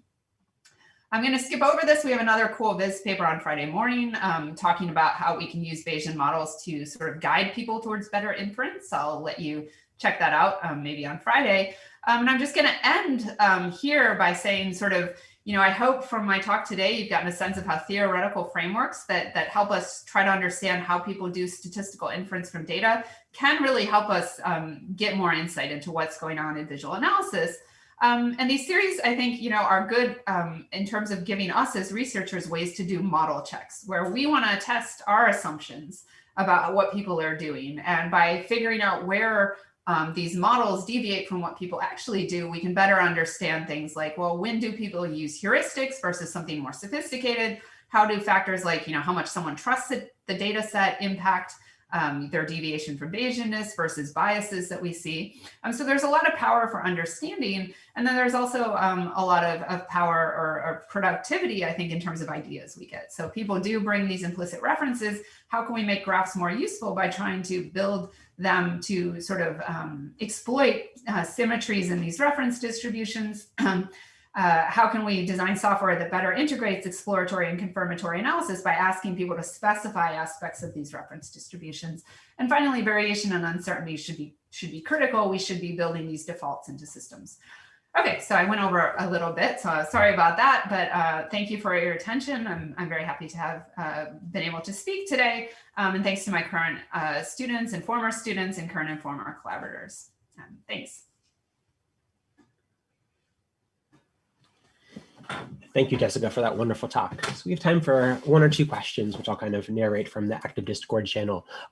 So one question was, so how does the task or instruction factor into these kind of priors? So for example, if there were a group of analysts dividing data in some way, would that need to be factored in changing the shape of the prior?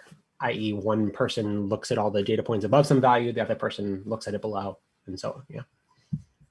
Interesting.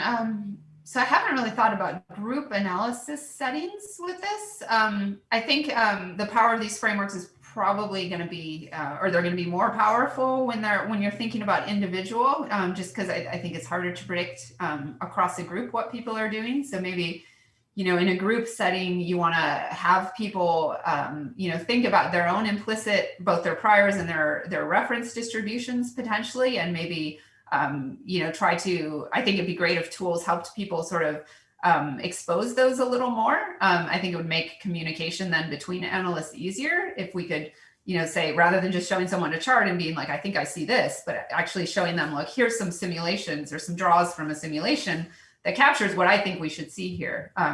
So I think I don't have a good idea of how to think about this question of collaboration. But I think the tools I'm talking about could help people communicate too about, what they see when they do visual analysis. Yeah, indeed, that makes a lot of sense. Another question was, can you kind of comment on how this framework is maybe relevant towards data bias or model bias, which is kind of this now common theme in AI fairness?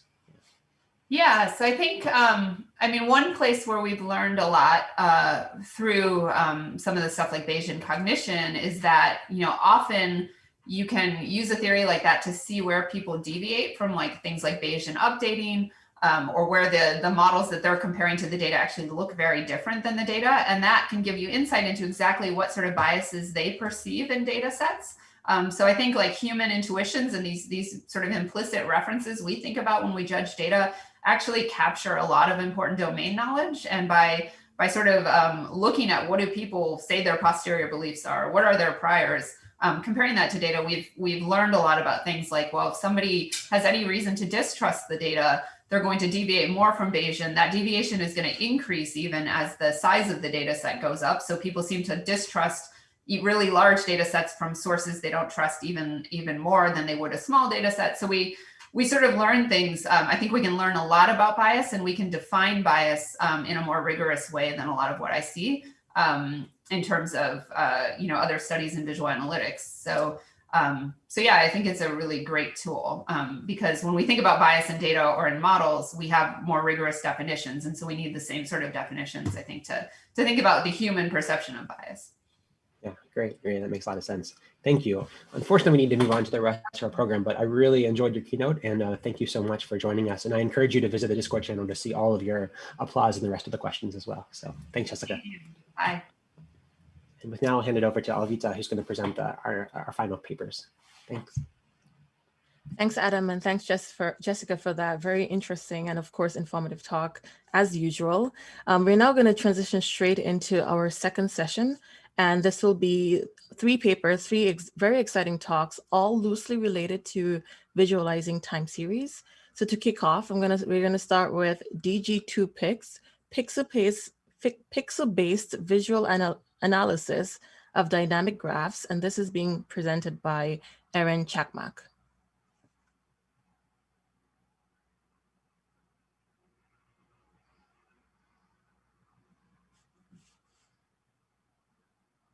Welcome to the presentation of DG2Pix, a novel pixel-based visualization technique to visually explore long sequences of large-scale graphs. Dynamic graphs are typically visualized to obtain an overview of the evolving relationships between entities, for instance in social network analysis. A primary user task in such data is to identify temporal states such as trends, outliers, or recurring graph structures. Previous visualization techniques for dynamic graphs can be distinguished by the following categories: animation, timeline, and hybrid visualization. However, all categories seen individually do not scale to a large number of nodes, edges, and time steps at the same time due to the limited display space. As there is a trade-off between displaying the detailed graph structure for each time step and presenting the evolving high-dimensional data over time. Therefore, previous approaches often rely on dimensionality reduction methods to provide an overview of higher-level structures over time.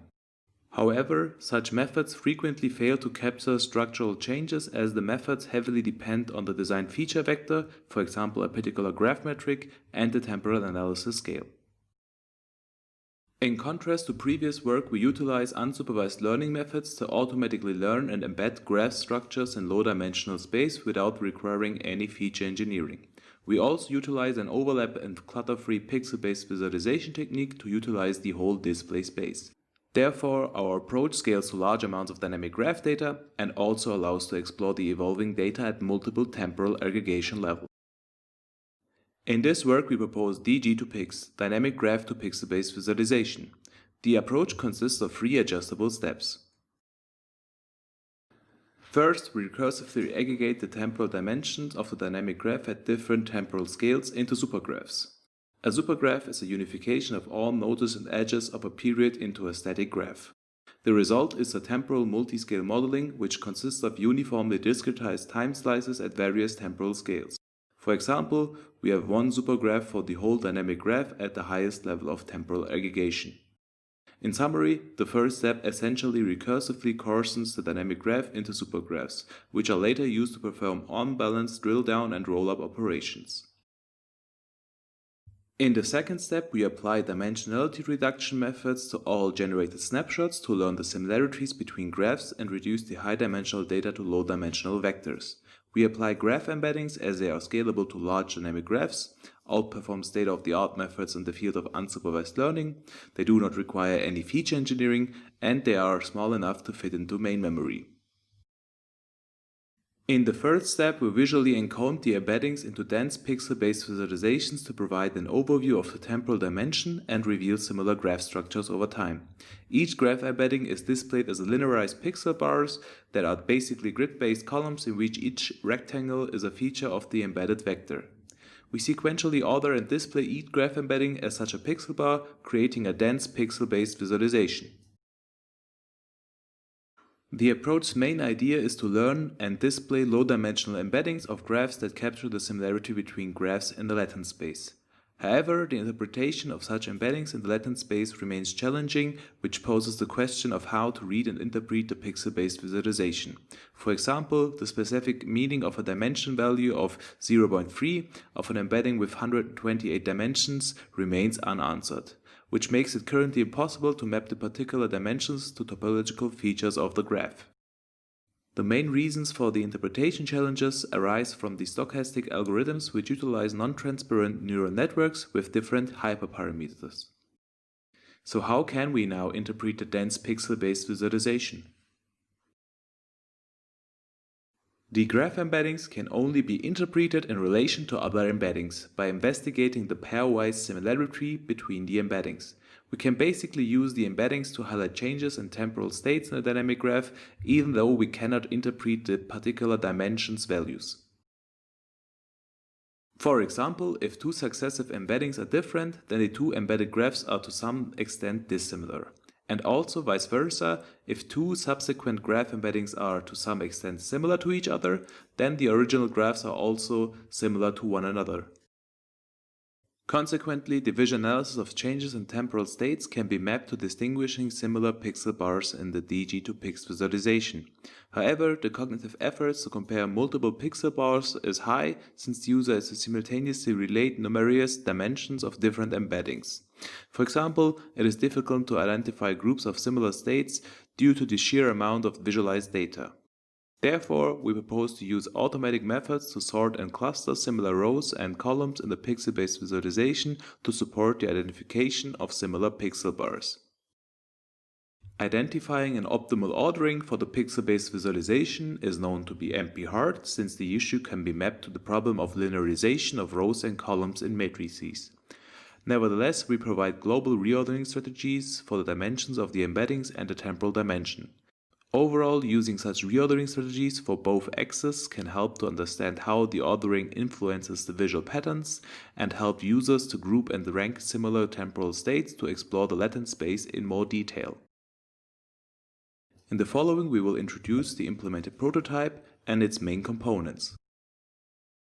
The toolbar allows to change various settings and apply automated analysis methods. The zoom context bar provides an overview of the display temporal intervals and their granularities. The pixel-based visualization enables us to explore the temporal changes of large-scale dynamic graphs.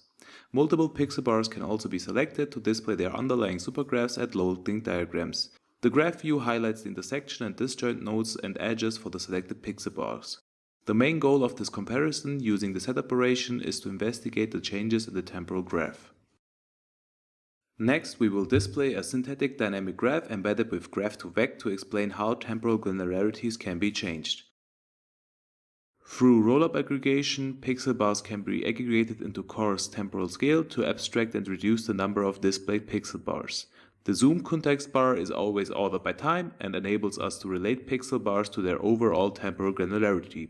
Furthermore, multiple pixel bars can be selected for drill-down operation to navigate to a fine granular temporal scale and explore temporal states in more detail. Overall, the multi-scale visualization helps to set detailed abstraction levels into the temporal context of the dynamic graph. The zoom context bar also allows for selecting and filtering periods of the pixel-based visualization, allowing to navigate horizontally along the temporal dimension. Automatic analysis methods allow us to sort and cluster similar rows and columns of the pixel-based visualization for the pairwise visual comparison. We provide for the reordering of the y-axis several heuristics based on each row statistical metric. For example, the y-axis can be sorted by the median value of each dimension for displayed embeddings to highlight block and band patterns. Or, sorting the rows by the standard deviation of each row allows an analyst to compare and identify embedding dimensions that primarily distinguish temporal states. We also propose two reordering strategies for the temporal dimension, the x-axis. First, we enable to group similar temporal states by clustering. And second, we allow to search for similar embeddings by ranking and reordering the embeddings to the distances to a particular embedding. Such reordering strategies for both axes help analysts to examine how the ordering of the rows and columns influence the visible patterns in the pixel-based visualization. Next, we shortly elaborate on the social network use case of our paper. The analyzed Reddit data is used to show how the approach enables us to discover structural and temporal changes during the 2016 presidential elections. First, the temporal multi-scale modeling allows us to concentrate on the election weeks in November 2016. In the next step, we display different graph embeddings to examine the resulting pixel-based visualizations during the election week. Generally speaking, the embeddings can only be interpreted in relation to other embeddings by investigating the pairwise similarity. We decided to use GL2vec embeddings as there are some noticeable similar pixel bars over time. Next, we apply the implemented reordering strategies to group and highlight similar pixel bars together. We sort the y-axis by the median of each row to highlight similar temporal states over time. Furthermore, we apply clustering and reorder the embeddings of the x-axis. The results are displayed afterwards. The first visible large group of the graph embedding is classified as noise, as the embeddings seem to have distinct values in the latent space. We further investigated the groups by displaying and comparing individual graphs in the graph view. For example, we noticed that the first cluster consists of many computer game subreddits, and the following cluster contains various political subreddits. For instance, if we select two embeddings and display them in the graph view, we can compare the underlying graph structure through the coloring by the graph set operations. In this case, the two graphs have some similar political subreddits. For example, Ask Trump Supporters. Overall, the use case describes how DG2Pix enables identifying temporal changes and states, such as political events, and also how the reordering strategies can be used to identify similar pixel bars and highlight certain patterns semi-automatically. DG2Pix has also some limitations. The approach has multiple input parameters that profoundly influence the perceived patterns, such as the latent space size, number of epochs, or the random initialization of the neural network. Also, the interpretation remains challenging due to multiple reasons, which affects the approach usability as the visual encoding is challenging to read. The extension with further contextual features is essential to allow a detailed interpretation and guide users towards interesting patterns. The runtime complexity of the approach depends on the computation of the supergraphs, which requires O of log of number of time steps times the number of nodes plus the number of edges, memory and time complexity. Furthermore, the computational efforts affect also the interactive visual analysis of DG2Pix, for example, the reordering by clustering. Also, displaying large graphs in the graph view is challenging, which can be solved by clustering the underlying graph structure, which however influences the interpretability again as we compute metanodes and meta-edges. Overall, in this work, we presented a visualization technique to provide a scalable overview of the temporal dimension and enable the initial exploration of high-dimensional data to support the identification of temporal changes and similar temporal states. The main idea is to visually analyze the latent space to identify temporal changes in a dynamic graph. The code for the prototype implementation is available online on GitHub. And with that, I want to thank all of my co-authors and the reviewers for their extensive feedback.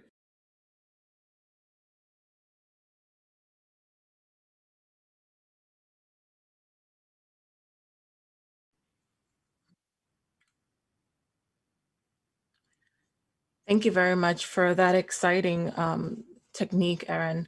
We have one quick question that you can answer, and I encourage you to visit Discord and respond to other questions offline.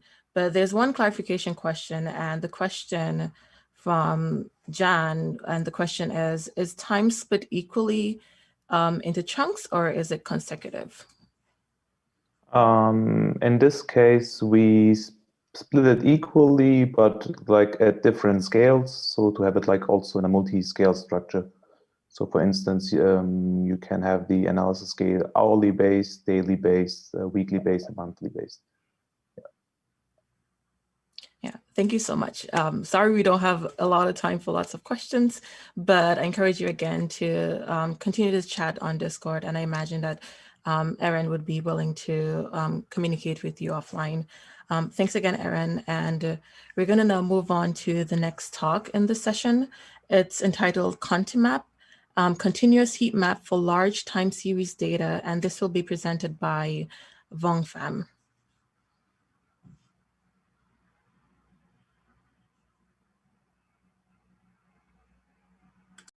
Map Continuous Heat Map for Large Time Series Data by Vong Pham, Ngân Nguyễn, and Dominik. This picture shows the examples of ContiMap in visualizing CPU utilization. On the left is conventional heat map, and on the right is the ContiMap. It is clear that the ContiMap approach is better at giving the overview of the data, and at the same time it is faster because we provide an approach for abstracting a large number of time series data. It's helped to reduce the rendering time and get better overview of the data. We also provide heuristics for ordering a large number of time series with the trade-off between the visual quality and computation time. These pictures show different levels of data aggregations and visual abstractions for the popular faithful datasets. On the left, you can see the original data. At the center, we use hexagon bins to bin the data and visualize them. It's clear that the visualization is easier and clearer to see the overviews of the data. Darker blue means higher density. On the right side, it's even higher level of aggregation and visual abstraction. We use contour polygons in order to represent the same data. So it needs fewer elements to visualize and still give good overviews of the data. So we have to do this because we have several constraints such as the large amounts of data to be visualized, limited human cognitive load, and limited display resolutions. Data aggregations and visual abstraction help to reduce rendering time and get better overviews. That's why we propose to use continuous heat map for large time series data. So why do we use heat map? Because it's a common approach for visualizing large number of time series. It also helps to reveal the patterns and avoid cluttering issues. In this case, ordering the data items is important because it's critical for our approach to bring similar cells and form groups. It helps to generate larger display contour areas or the blobs, thus reduce display elements needed and help to reveal the patterns. For instance, we applied our ContiMap approach in visualizing CPU temperatures in our high-performance computing centers over here. So on top is the data visualized with conventional approach with a lots of number of cells. The second one is the ContiMap with random orders, or we don't have orders at all. And if we use the polygons areas to display, there are 422 blobs needed to display. It is smaller than this one. However, the visualization quality is still not as good. After applying proper ordering of the data items by their similarity, we can reduce the number of the polygons areas needed to visualize this item to 154, and it shows a much better visualization. And also, we only need to use a fewer number of polygons to display this data.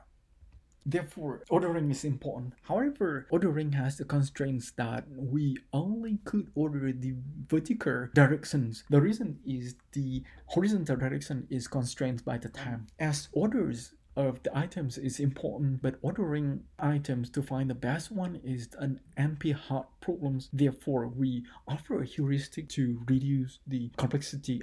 The algorithm starts with order the n input time series by their average value, and we can use different types of values to do the order, such as the medians. However, we selected the average because it's helped to avoid the impacts of outliers in a large time series.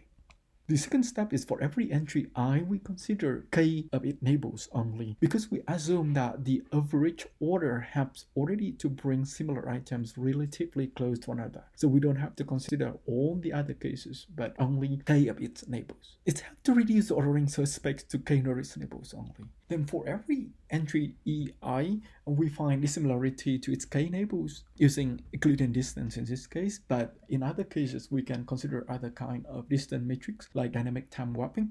We select the neighbor ej for entry ei as the two should be the closest to one another, ei as the aj, and we go back to step number 3 and continue to find the next neighbor. We'll stop and return the orders list L when it contains all the time series. It consists of several components, and the first one is the pre-processing one with help the data cleaning, computing average values, and ordering of the time series based on their average values. The next one is ordering. We find the order of the items using the previously mentioned algorithms. Then rendering, we will bring proximity cells together and form the polygons. We also add interactions such as filtering and searching and fisheye on mouse over. So source code and the webpage demo of this content map implementation is available in this link, and whenever possible, the comparison tasks are divided and executed in parallel. Currently implemented in JavaScript, but could be developed in other programming languages. We also outline content map in several use cases. Use case number 1, we applied it to Alibaba cluster trace dataset version number 2018, and we applied on CPU utilization percentage, the memory utilization percentage, and also this IO percentage. The x-axis contains 360 time steps. The y-axis represents 3,000 active machines at this time. If we use conventional approach, it's gonna require about 3.4 million cells to visualize the same information. If we use k neighbors as 1,500 in this case, to reduce this into 27,000 for the blobs for the first variable, 4,000 blobs for the second variable, and also about 14,000 blobs for the third variable. It helped to show that the CPU utilization is mostly below 40% with a few high points over here, and the memory utilization is mostly above 80%, and this IO is very idle. So Alibaba needs to upgrade its cluster. The bottleneck is the memory usage, and it should first focus on memories. The second use case is we applied into high-performance computing centers, and the variables are CPU temperatures, fan speed, and power consumptions. The x-axis represents 721 time steps for one day, and the y-axis represents 467 computation nodes in this center. The visualization elements required, if we use individual cells, it's going to require about 1 million cells to visualize. And if we use the k equal to 466, then it's helped to read it into 2,000, 0.7,000, and 2,900 blobs correspondingly.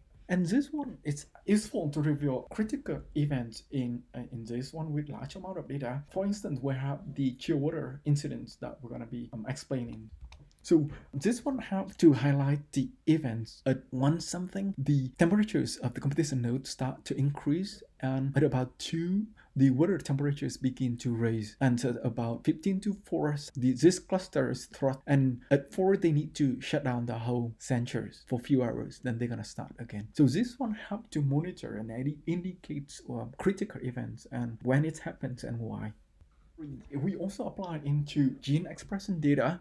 The dataset consists of 20,000 genes in 12 conditions. 6 of them are the control conditions and another 6 for treatment conditions. And the x-axis represents the 12 conditions, while the y-axis represents 20,000 genes. The abbreviation used in this case is listed here. The competition time, if we use the conventional approach, is going to lead to page not responding because there are too many elements to be displayed. But if we use content map, it can be visualized within a few minutes. It helps to highlight the highly expressed genes.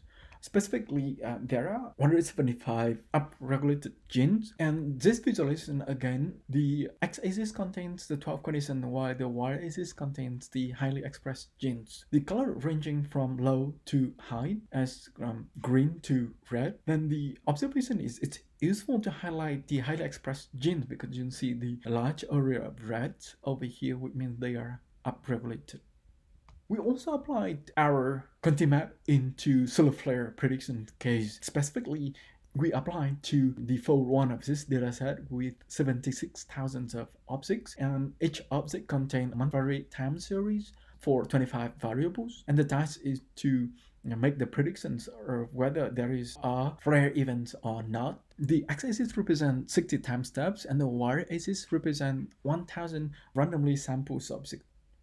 And this visualization helps us to give the overviews of the variables. It shows like the first two variables here are very important and will be selected for the classification task because they are different between the two classes. Meanwhile, this variable is not that important because there is no such big difference between the two classes for the same variable. It is interesting for the last case as well, even though they are different. However, they shouldn't be selected because this variable are different, but they are different in an inconsistent way. Some are decreasing while some others are increasing. So it's not going to be helpful in classification task. As selecting the k number of neighbors is important, we also provide an evaluations for the users to know which k numbers to select. The dataset for testing is the Alibaba cluster trace, as mentioned. The y-axis in this case represent the active computers, while the x-axis represent 60 time steps. It is observable from these pictures that when we increase the number of neighbors, the visual quality start to increase. At the same time, the ordering time start to increase sharply, and the rendering time will reduce because we have fewer blobs to render. However, at some point, even when we increase the number of neighbors, the visual quality will not increase much, while the ordering time will increase sharply. So you can see from here, the red one is the number of blobs, while the blue one represents time. So when we increase the number of neighbors, the ordering times increase sharply, while the number of blobs reduce slowly, and at some times it does not reduce anymore. So the rendering time is also reduced, but some time points it will not reduce anymore because the number of blobs is not reducing. And we can also see that the rendering time for content map approach is much lower than the rendering time for the conventional approach. Therefore, selecting the k in this case is important. Conclusions. This will provide an approach for extracting large number of time series data, except to reduce rendering time and give better overviews of the data. We offer a heuristic for ordering large number of time series with a trade-off between visual quality and computation time. We also provide the implementation and the web page demo in this location. We apply it in various real-world datasets, and we provide evaluation to know the trade-off between selecting number of k-neighbors, the visual quality, and the computation time. This one is a reference to several of the data sources that we described above.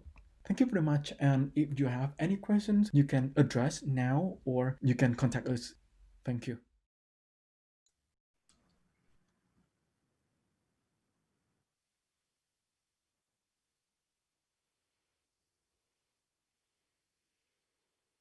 All right, thank you so much, Fang, and we are here to answer any questions. I don't really see any questions right now, but thankfully I do have one question, so it's time for you to answer my question. The question I have is that I really like this technique, and I think you did a great job showing particularly use cases that are grounded in real world scenario. And like my question is, from the things that you've tried, are there any limitations to this technique? Like, for instance, have you tried it on any specific data set and it wasn't as useful as you expected it to be? And if not, I want you to comment just generally on the limitations of a technique. Yes, so for several cases, the first thing is that we required the ordering to be done in the a vertical order. So if in some cases you don't allow to do the ordering, then there is no way to apply that one. The second one is because we focus more on the overview, so there still be some limitation regarding the interaction there, because we need to interact into individual items. It's better than the pixel based, like the how to say, it's better than the pixel based one, like the canvas one. Okay. But somehow it's still, we rasterize a lot into blobs area. It's larger area. So if you would like to dig down into individual one, then somehow we need some mechanism to do that one. The second limitation, which is also our future work, is that currently we have multiple variables, and we now just use individual visualization for them. So it's going to be hard if we would like to combine or compare individual variables. So there should be a way for us to layer them together or somehow, in order to have an even better overview of multiple variables instead of viewing individual variables at the same time, at one time. I agree. I'm excited to see the future work when you do actually publish that.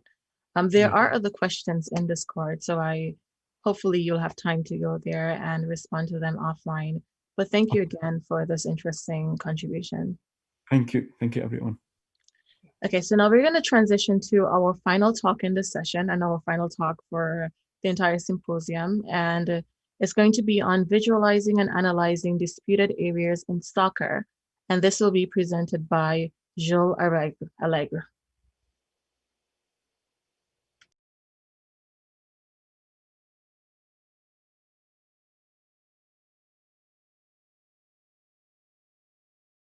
Everyone, thank you for attending this presentation. This work is about visual analysis of soccer strategy. In particular, we will introduce a novel approach based on disputed areas, which are areas owned by 2 or more players. First, let's introduce a concrete sport example where we need better support to understand player strategy. Here we have a soccer game action between Liverpool and Newcastle back in 2019. Liverpool are in red and attacking toward the right. Newcastle are in black and defend. The action starts by a ball pass from Firmino to Mane, who runs to catch the ball, but ended up being caught by the goalkeeper. Luckily for Mane, the goalkeeper releases the ball and Mane scores. So, why did Liverpool score? Our intuition is based on the fact that Firmino does a risky pass forward because he thinks that Mane has a chance to catch it. And that chance is linked to the uncertainty created by the gathering of the defenders, Mane, and the goalkeeper.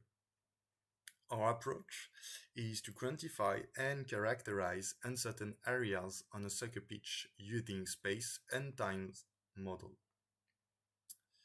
To do so, we identify the occupation areas which attributes the ownership of the space to a player based on his orientation and his speed. Therefore, in the picture, we observe the controlled areas per team. Yes. But the white areas at the intersection between 2 controlled zones are not clearly defined. It is where we have the higher uncertainty and we will arrive first. This is those regions that we want to identify and visualize. A global definition would be an overlap of controlled areas by 2 or more agents. Let's take 2 agents. To each agent, we attribute a controlled area. These areas are based on the principle that an agent can move in any direction at a constant speed. What is now interesting is the overlap of those areas. It is in this overlap that we want to draw our disputed areas. And this is what we do. But how do we obtain these disputed areas? This disputed area, sorry. To answer the question, we take three agents in space this time. And the first step is to discretize the space in a heterogeneous way. The structure looks like a graph, but we don't use it as a graph. We just take the nodes as equivalent to landmarks. And on this node, we attribute a weight based on the synchronization of the three agents to reach a node.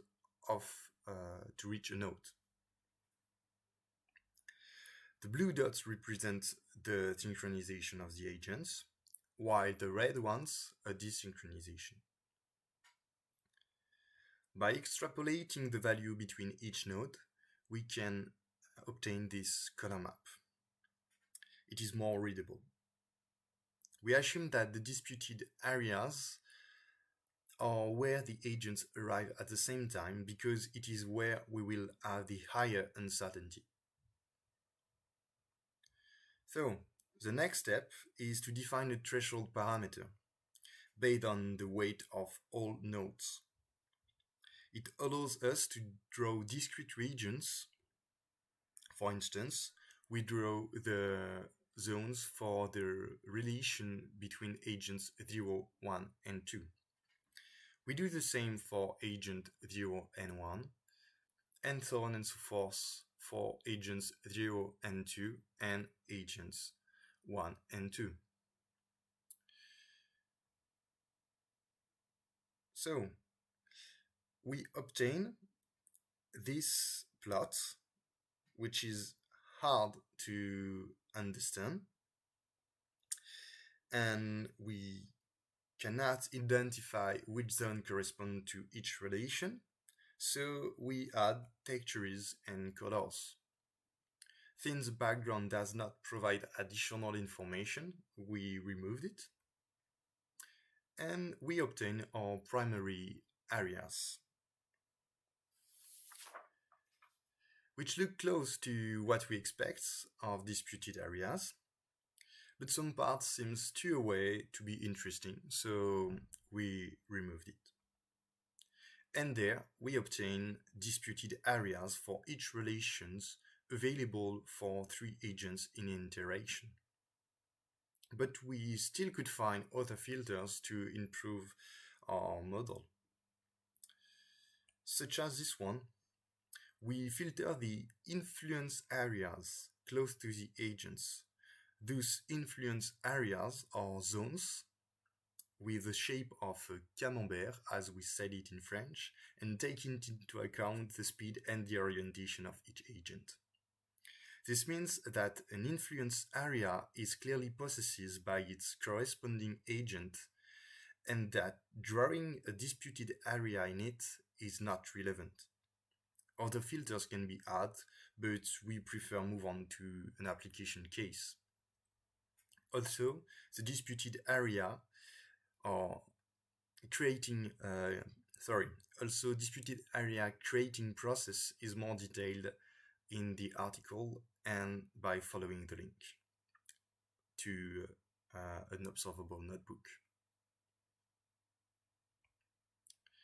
So we saw this GIF animation during the introduction. This is the soccer game action between Liverpool and Newcastle. Let's put interest on it. We see a pass from Firmino to Mane, who runs to catch the ball before the opposing team. Dubravka, the opposing goalkeeper, arrives first but misses to catch the ball, and Mane scores.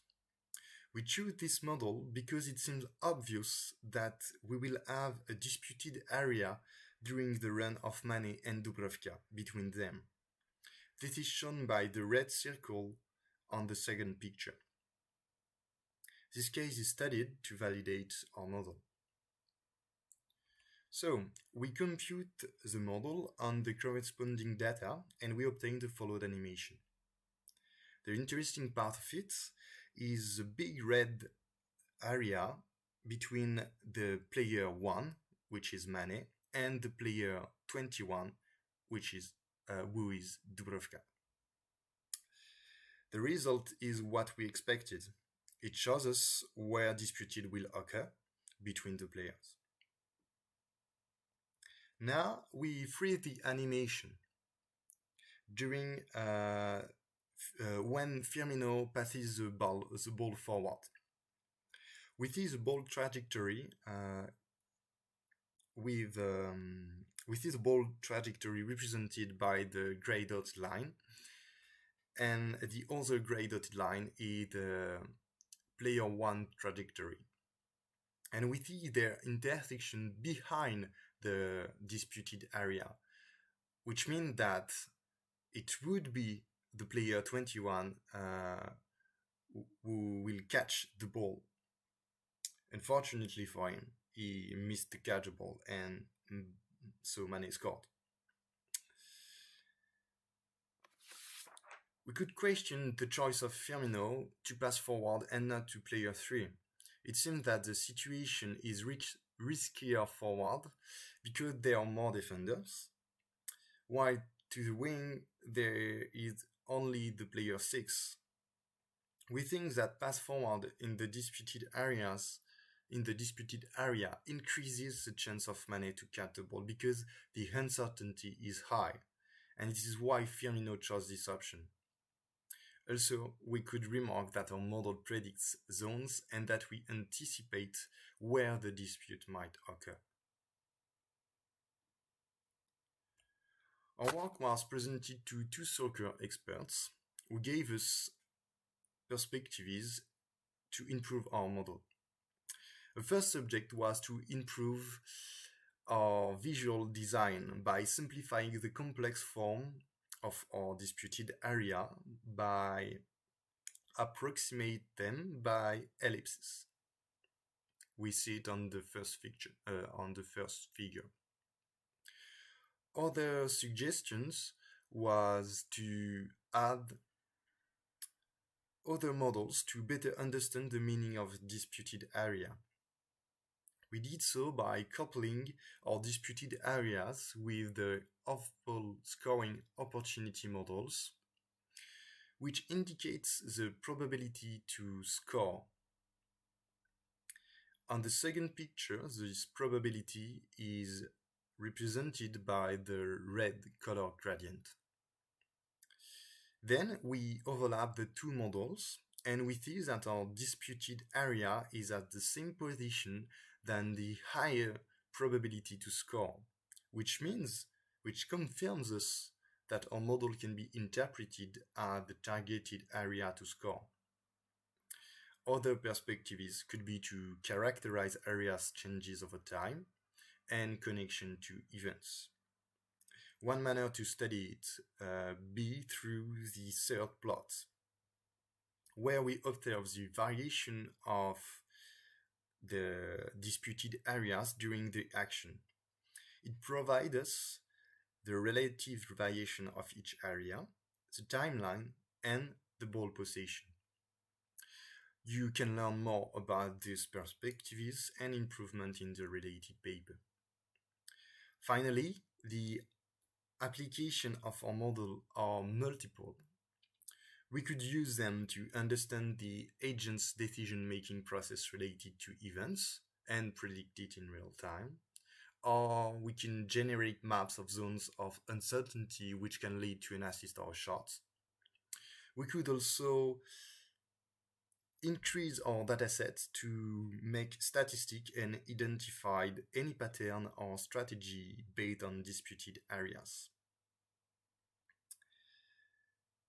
As discussed previously, there are multiple perspectives, such as improve visual design to better communicate relations, or combine multiple occupation models, or even apply disputed areas to other domains, such as urban mobility.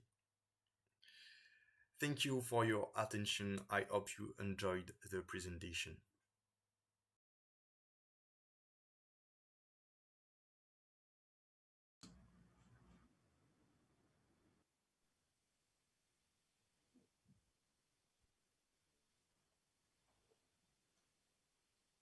Okay, thank you so much again, Joe. Julie's here to answer any live questions. Unfortunately, we have time for one short question. And the first question that we got on Discord is about the process that you went through in terms of building these visualizations. And one of the viewers want to know, how did you build the irregular network? And do you think that it's possible to compute a regular grid directly?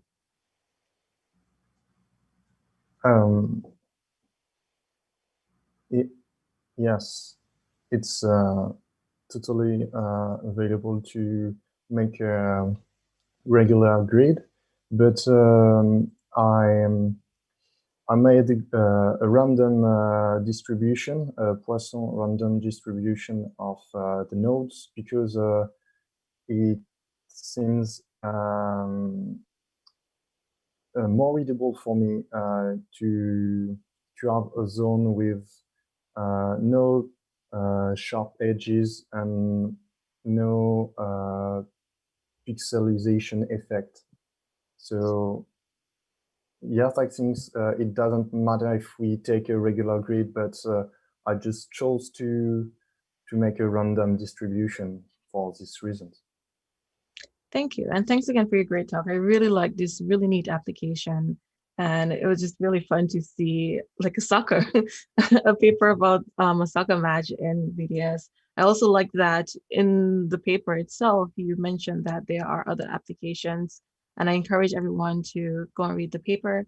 And also, if you're available, Joel, I know it might be a little bit getting late for you over there, but there are other questions on Discord, and I encourage you to visit them and like answer the questions offline. Thanks again. Okay, so now we're at the end of VDS. We had 2 amazing keynotes and 6 great talks. Thank you so much for the audience for being so engaging and so attentive.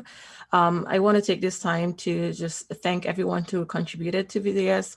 Thank you to the organizing committee. Thank you to our student volunteer. And thank you to the reviewers who helped us with reviewing these papers.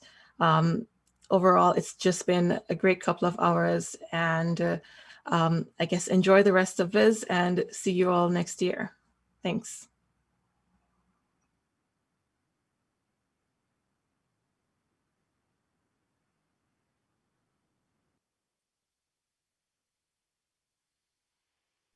Thank you.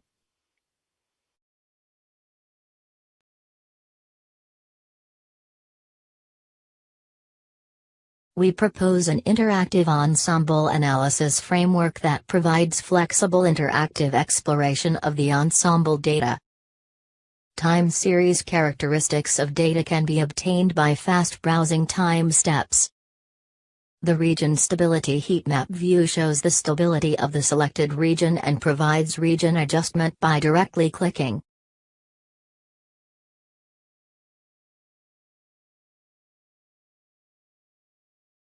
Out-of-distribution samples refer to the test samples not well covered by the training data, like these black cats. They are misclassified with high confidence due to their black bodies. To explain why these samples are out of distribution, we developed OOD Analyzer, a visual analytics tool which provides an ensemble detection method and a grid-based visualization to detect and analyze out-of-distribution samples.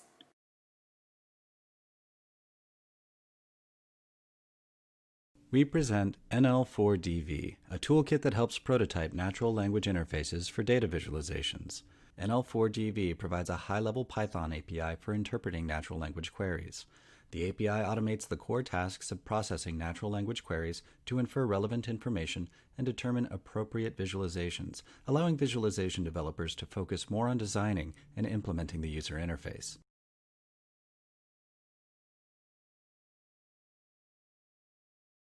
A testing environment for continuous color maps. Many other fields in the computer science do it, we should do it too.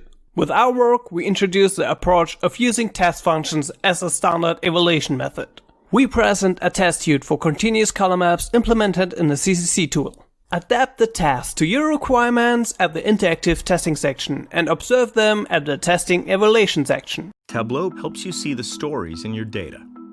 It's designed to help you be smarter, so you can make better decisions faster. With Tableau, you can keep on asking questions in the data until you discover the root cause. Share your analysis securely. Your entire organization can access these interactive dashboards from any browser or mobile device to find their own answers. Tableau. Answer questions at the speed of thought.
In our current work, we visually compare two cohorts of segmented and classified tissue images. originated from single-cell omics data. To that end, we developed a data-driven and interactive workflow implemented in a multi-linked view system. Finally, we show the effectiveness of our workflow through specific case studies.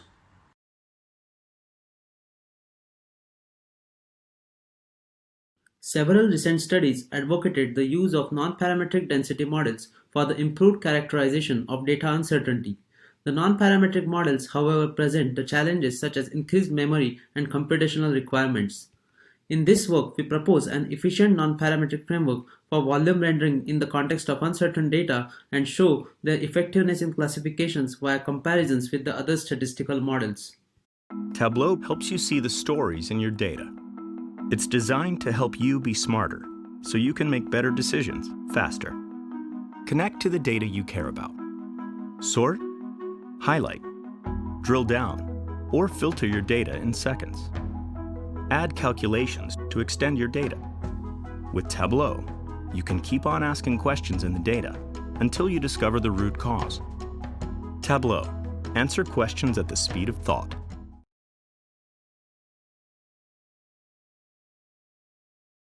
Text alignment is a fundamental technique in many text-related domains. In this survey, we cover 3 text alignment scenarios: collation task, text reuse detection, and translation alignment.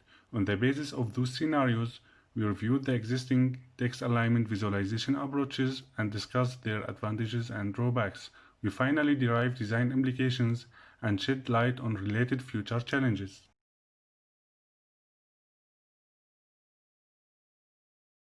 Scatter plots and parallel coordinates are widely used for visualizing multivariate discrete data.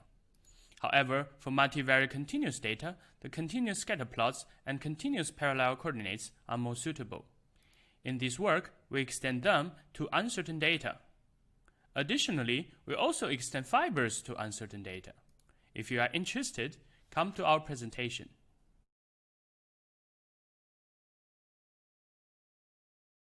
We propose a new semi-automatic method that uses topological features to guide users in tracing neurons, and integrate this method within a virtual reality framework. We use the Morse-Mel complex to find a set of candidate neuron arcs. The candidate arcs are integrated into a VR neuron tracing system and exposed through our Morse-Mel complex guided semi-automatic tracing tool. The topological ridge graph underlying our MSC guided tool is robust against gaps in the signal,